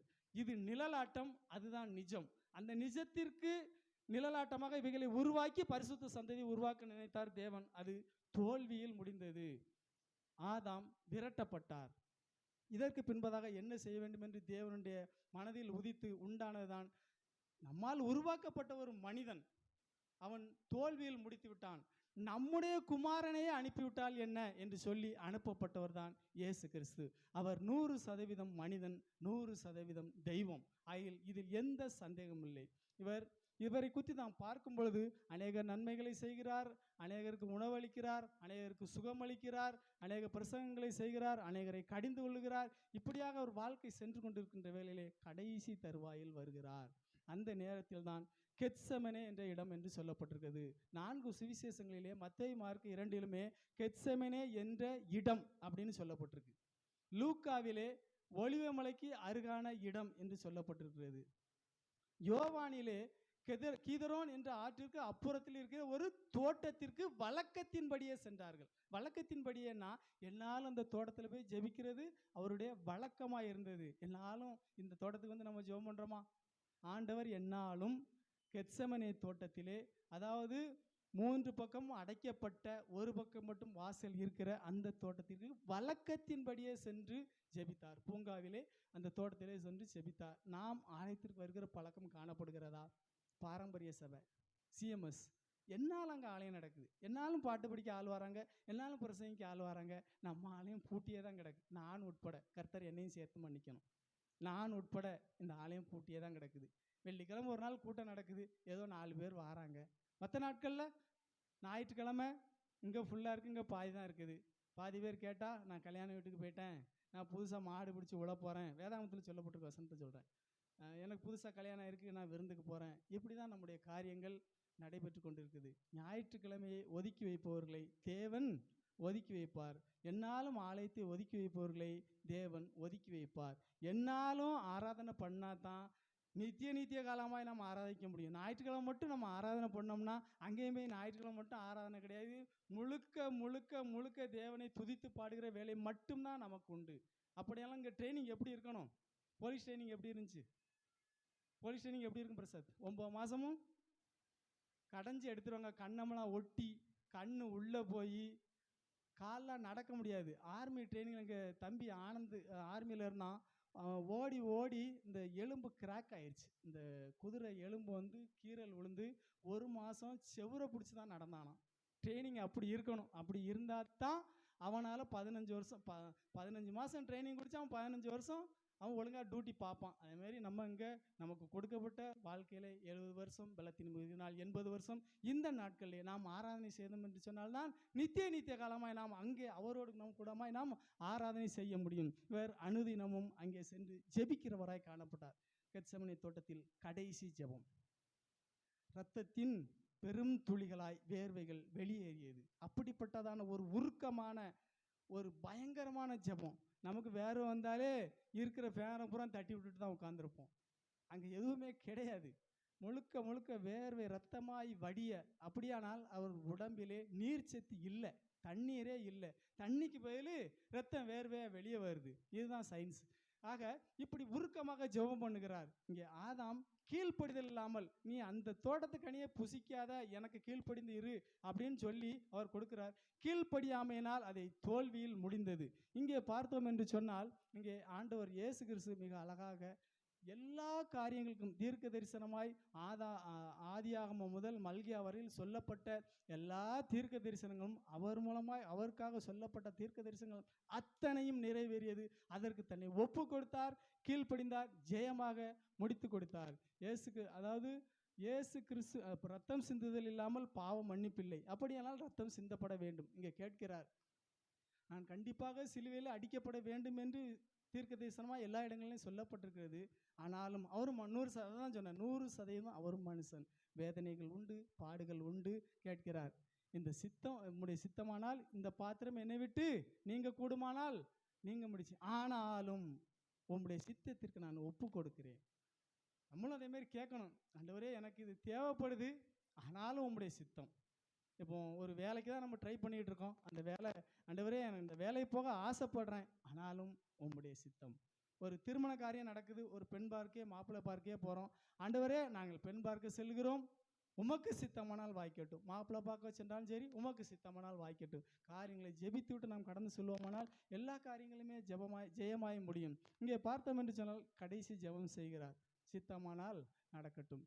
அப்படியானால் இங்கே கெத்செமனே தோட்டத்தில் உள்ள காரியம் இவர் ரத்தம் சிந்தியே ஆக வேண்டும். ரத்தம் சிந்துதல் இல்லாமல் பாவம் மன்னிப்பில்லை. ஒரே ஒரு வசனம் வாசிங்க. எபிரேயர் 9ஆம் அதிகாரம் 22, 23 வசனங்கள். எபிரேயர் 9, 22, 23.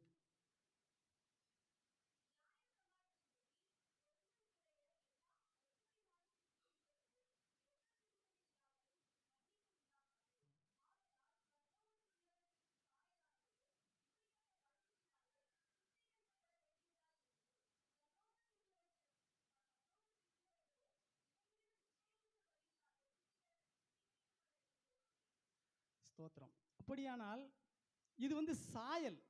ஏதேன் தோட்டம் சாயல். ஆனால் உண்மையான ஏதேன் தோட்டம் எங்கே இருக்குது? பரலோகத்தில் இருக்குது. அங்கே தான் சுடரொளி பட்டயமும் கேருபீனும் இருக்குது. அப்போ அதுக்குள்ளே ஒருத்தன் நுழைஞ்சா என்ன செய்யும்? அந்த கேருபீன் அந்த பட்டயம் என்ன செய்யும்? வெட்டும். வெட்டி அந்த ரத்தம் சிந்தினால்தான் அதற்குள் நுழைய முடியும்.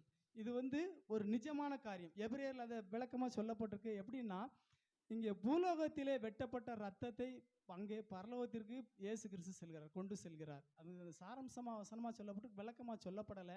இங்கே வெட்டப்படுகிறார், ரத்தம் சிந்துகிறார்.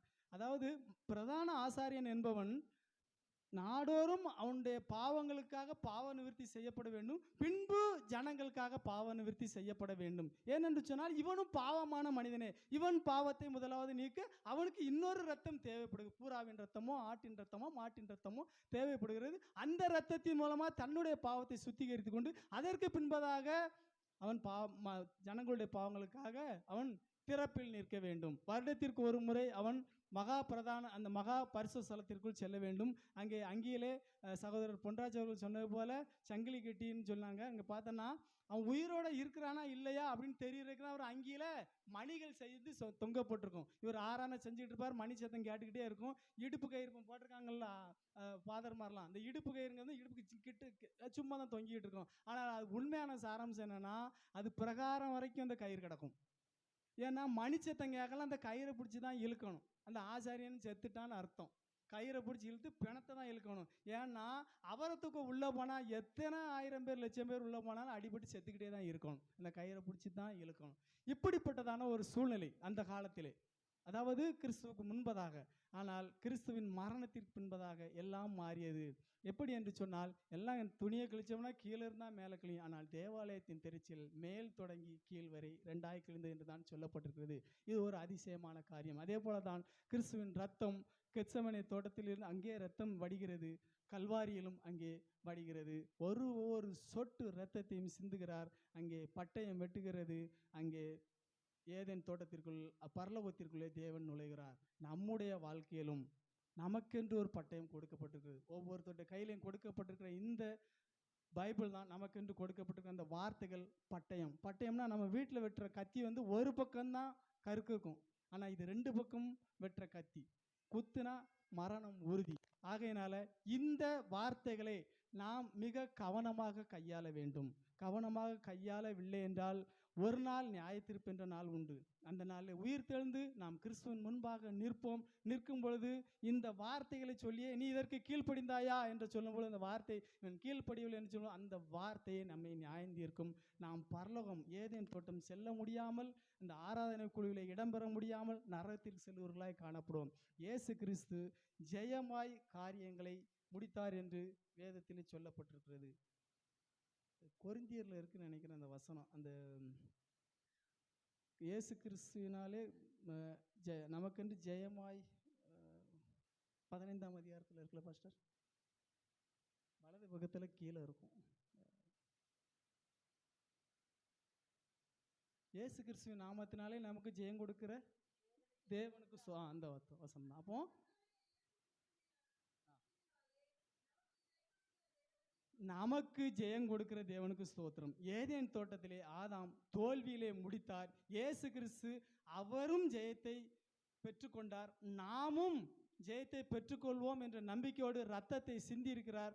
அந்த சிந்தின ரத்தத்தை ஒவ்வொருவருக்கும் நினைத்தவர்களாய், ரத்தம் சிந்தினா சும்மா இல்லை, கல்லில் கட்டி போட்டு குனியை விட்டு சாட்டையால் அடித்து அந்த சாட்டையில் முன்னாடி ஒரு குண்டு மாதிரி இருக்கும், அதில் பூரா ஊசியாக இருக்கும், அந்த இப்படி வளைஞ்சிருக்கும். அப்படி போட்டுட்டு இழுத்தாச்சுன்னா கொக்கியை போட்டு இழுத்த மாதிரி பிச்சுக்கிட்டு இழுக்கும். வேதனையெல்லாம் நினச்சி பார்க்க முடியாது. என்ன வேதனை நம்ம அடையணுமோ அதை விட 1000 மடங்கு வேதனைகளை சிலுவையிலே வரும். எல்லாவற்றையும் அனுபவித்து ரத்தத்தை சிந்தி பட்டயத்தால் வெட்டப்பட்டு பரம ஏதேனுக்குள் நுழைந்திருக்கிறார், ஜெயமாய் முடித்திருக்கிறார். இப்பொழுது சொல்லுகிறேன், நாம் அந்த ஆராதனை குழுவிலே இடம்பெற வேண்டும் என்று சொன்னால், அந்த வெற்றிடத்தை நிரப்ப வேண்டும் என்று சொன்னால், அதாவது 33 கோடி தேவர்கள். அப்போ இந்த கூட்டம் இன்னும் நிறைவு ஆகலை. ஆனால் நிறைவு சீக்கிரமாய் ஆகிவிடும். அதற்கு எல்லோரும் தகுதியுள்ளவர்களாய் மாற வேண்டும். தகுதி இல்லாதவர்கள் கைவிடப்படுவார்கள். கைவிடப்பட்டவர்கள் அந்திகிறிஸ்துவின் கையிலே ஒப்பு கொடுக்கப்படுவார்கள். மிகுந்த உபத்திரவத்தை அனுபவிக்க முடியும். பரிசுத்த ஆவியானவரும் எடுத்துக்கொள்ளப்படுவார். நாம் பரிதபிக்கப்பட்டவர்களாய் காணப்படுவோம். இந்த காரியங்கள் எல்லாம் நாம் விட்டுவிட்டு ஜெயமாய் முடித்த கிறிஸ்துவை போல நாமும் நம்முடைய ஓட்டத்தை ஜெயமாய் முடிப்போம். கர்த்தர் தாம் இந்த வார்த்தைகளை உங்களையும் ஆசீர்வதிப்பாராக. ஆமென். நல்ல வார்த்தைகளுக்காய் கரங்களை தட்டி ஆண்டவரை மகிமைப்படுத்துவோம். செட்டைகளின் கீழ் சீத்தனை தீடும் சொந்த தாயே அன்பதுவே. செட்டைகளின் கீழ் சீத்தனை தீடும் சொந்த தாயே அன்பதுவே.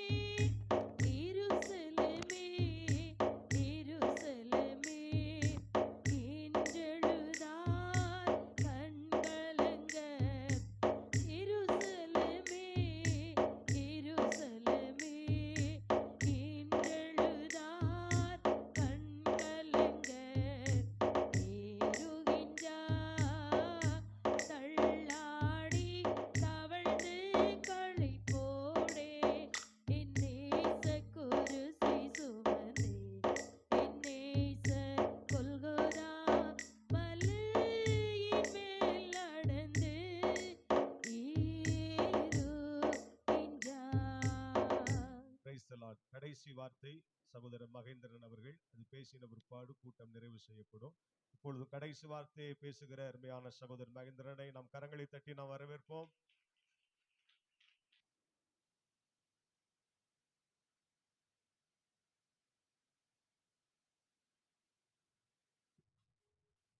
கல்வாரி அன்பை எண்ணிடும் வேளை கண்கள் கசிந்திடுதே. கர்த்த கர்த்தாவுன் பாடுகள் எப்போதும் நினைத்தால் நெஞ்சம் நெகிழ்ந்திடுதே. அல்லேலூயா. கர்த்தருக்கு ஸ்தோத்திரம். கர்த்தருடைய சிலுவையின் அந்த மரண பாடுகளை நாம் நினைவு வருகிறோம். இயேசுவானவர் சிலுவையில் கடைசியாக சொன்ன வார்த்தை, தன்னுடைய உயிரோடு இருக்கிற நாட்களில் எவ்வளோ பிரசங்கம் பண்ணியிருக்காரு, எல்லா வார்த்தைகளையுமே இயேசுவானவர் சொல்லியிருக்கிறாங்க. ஆனால் கடைசியில் சிலுவையில் இருந்து அந்த வார்த்தையை சொல்லது தான் நாம் அதை கடைசி வார்த்தையை பெருசாக எடுத்துக்கிறோம். அதை பற்றி தியானிக்கும்படியாக வந்திருக்கிறோம். அந்த கடைசி வார்த்தையிலையும் இது கடைசி வார்த்தை, 7வது வார்த்தை. 7 அப்படின்னா பூரணம், பரிபூரணமான ஒரு நிறைவு, பரிபூரணமான ஒரு வார்த்தை தேவன் நமக்கு தந்திருக்கிறார். இந்த கடைசி வார்த்தையை நம்ம பிடிப்போம். லூக்கா 23:46 படிங்க.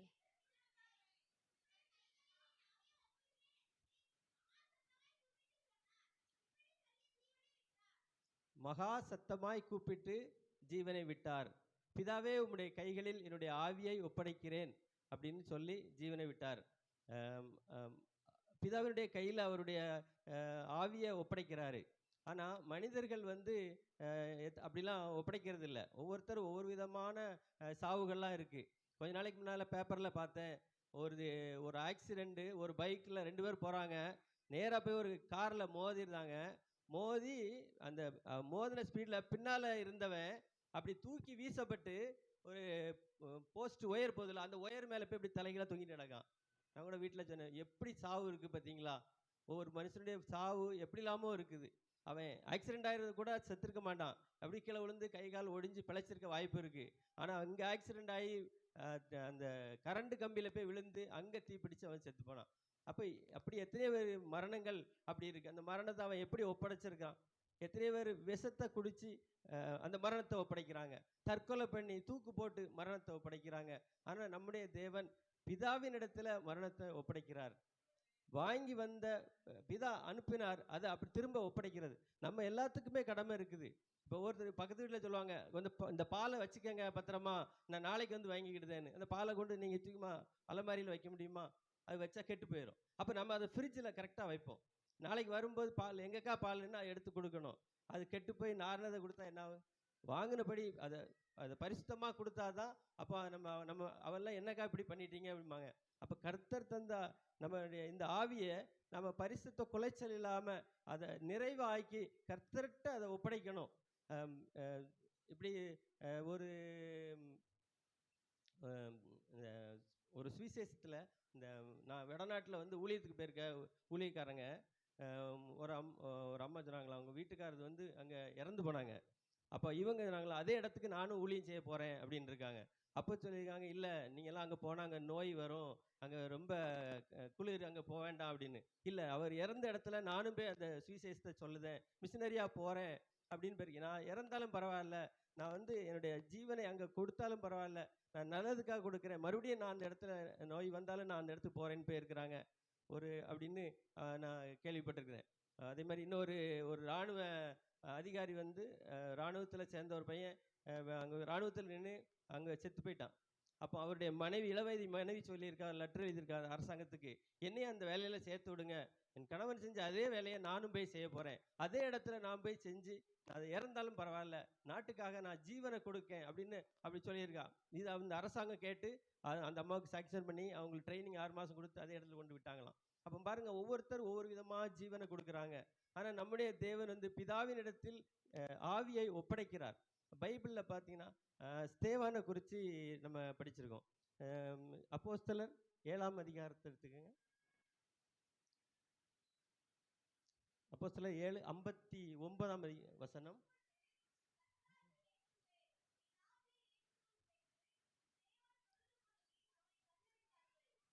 ஸ்தேவான் ஆண்டவரை இயேசுவை பார்த்து தொழுது கொள்ளுதாரு. அந்த தொழுது கொள்ளுத நேரத்தில் கல்லெறிஞ்சு கொள்ளுதாங்க. அந்த சாகக்கூடிய நேரத்தில் அவரும் ஒரு இயேசு மாதிரி நல்ல விதமாக தன்னுடைய ஆவியை இயேசுவின் இடத்துல ஒப்படைக்கிறார். அதுக்கு மேலே உள்ள 56 படிங்க.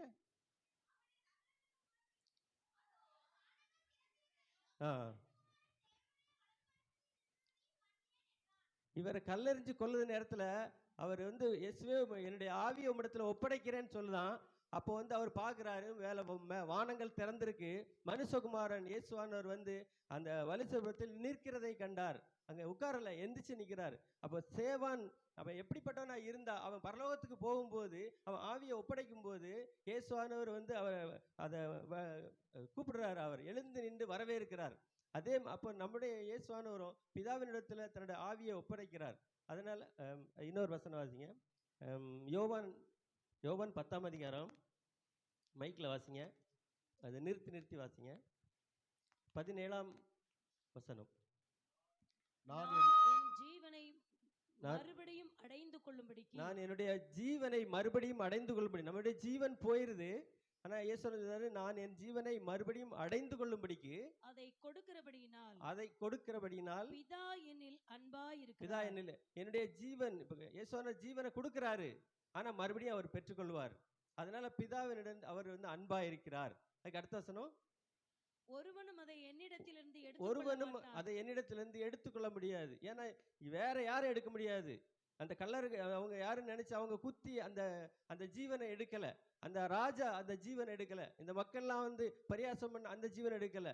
அதை ஒருவரும் என்னிடத்திலிருந்து எடுத்துக்கொள்ள முடியாது. அடுத்து, நானே தான் கொடுக்கிறேன், வேற யாரும் கொடுக்கல, நானே. இயேசுவானவரே சொல்றாரு, பிதாவே உம்முடைய கைகளில் என்னுடைய ஆவியை ஒப்படைக்கிறேன். மகா சத்தமாய் சொல்றாரு. சாகக்கூடிய நேரத்துல சத்தமா யார் சொல்லுவா? நிறைய பேர் சாகும்போது பார்த்துருக்கிறேன், தொண்டையில இழுத்துட்டு இருக்க அப்படிம்பாங்க, 3 நாளா இழுத்துட்டு இருக்க அப்படிம்பாங்க, சத்தமா வராது. ஆனா இயேசு மகா சத்தமாய் கூப்பிட்டார். அடுத்து, அதை கொடுக்கவும் எனக்கு அதிகாரம் உண்டு, அதை மறுபடியும் எடுத்துக்கொள்ளவும் எனக்கு அதிகாரம் உண்டு.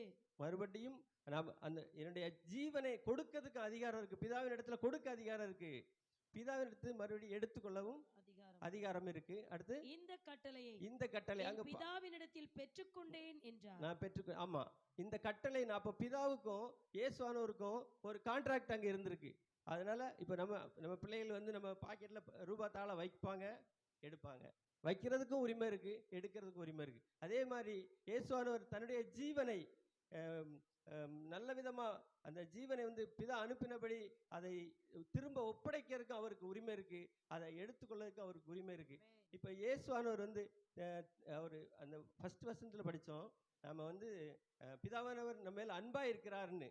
ஏன்னா இந்த ஜீவனை கொடுத்ததுனால திரும்ப நமக்கு அவர் தருவார் அப்படிங்கிறதுனால அன்பா இருக்கிறார். இப்ப நமக்கும் வந்து நம்முடைய ஜீவனும் போகும் ஒரு நாள், ஆனா திரும்ப ஒரு நாள் நமக்கு அதை தருவார். அப்ப தருவாருக்கு நம்பிக்கைன்னா அப்ப கர்த்தர் நம்ம மேல் வைத்த அன்பு, பிதாவான அன்பா இருக்கிறார் அப்படின்னு அந்த அப்போஸ்தலர்ல படிச்சோம். அதே மாதிரி இயேசு நம்ம மேல அன்பு வச்சனால அப்ப நம்மையும் கண்டிப்பா நம்ம கொடுத்த உயர திரும்ப நமக்கு தருவார். விசுவாசிக்கிறீங்களா? அல்லேலூயா. எல்லாரும் நமக்கு திரும்ப கர்த்தர் தருவார். அதுக்குள்ள நாம பானம் பாத்திரமா நடக்கணும். நம்ம வந்து பரிசுத்த குலைச்சல் இல்லாம நன்மை செய்து கர்த்தருக்கு பிரியமானதை செய்து நாம் வந்து நம்முடைய ஜீவனை அதை திரும்ப அவற்றை ஒப்படைக்கணும். அந்த பேதுரு பார்த்து இயேசு கேட்கிறார், என்னை நேசிக்கிறாயா பேதுருன்னு. அவர் உண்மை நேசிக்கிறேன், உண்மை என்னுடைய ஜீவனையே கொடுப்பேன் அப்படின்னு. இயேசு மறுபடியும், நீ என்னை ஜீவனை கொடுப்பாயா? உமக்காக ஜீவனே கொடுப்பேன் அப்படின்னு சொல்லுதான். ஆனா கொடுத்தானா? கொடுக்கல. சேவல் 2 தடவை கூப்பிட வேண்டிய 3 தடவை மறுதளிச்சான். ஆனா இப்போ உள்ள நம்ம ஜனங்கள் சேவலும் கூப்பிட வேண்டாம், பொட்டக்கொலையும் வேண்டாம். ஒரு சின்ன பிரச்சனை வந்தாலே இயேசு நமக்கு என்ன செய்தார் அப்படின்னு மறுதளிச்சிருந்தோம். அப்போ அந்த மாதிரி இல்லாமல் கர்த்தர் தந்த ஜீவனை அதை 100% குவாலிட்டியாக வச்சிருந்து திரும்ப நாம் அவருடைய ஒப்படைப்போம். அதை நமக்கு கர்த்தர் சொல்லி தந்தார், அதை நமக்கு பாடமாக சொல்லி தந்திருக்கார். இந்த கடைசி வார்த்தை, இந்த சிலுவையின் வார்த்தை பைபிளில் உள்ள எல்லா காரியமும் ஆரம்பத்தில் அவர் சொன்னார், பிதாவே அவர்களை மன்னியும், கடைசியில் பிதாவே உம்மிடத்தில் ஒப்புவிக்கிறேன். அவர் வந்து எப்படி எல்லாமே பிதாவின் சித்தத்தின்படி செய்தார், நாமும் பிதாவின் சித்தத்தின்படி செய்வோம். பிதாவின் சித்தத்தின்படி செய்து கர்த்தருடைய வருகை நாட்களில் நாமும் பிதாவினிடத்தில் ஆவியை ஒப்படைத்தவர்களாய் காணப்படுவோம். கர்த்தர் ஆசீர்வதிப்பாராக. ஆமாம். ஹல்லேலூயா. எல்லா கரங்களை தட்டி கர்த்தரை மகிமைப்படுத்துவோம். ஸ்தோத்திரம், ஸ்தோத்திரம், ஸ்தோத்திரம், ஸ்தோத்திரம். ஆண்டவருடைய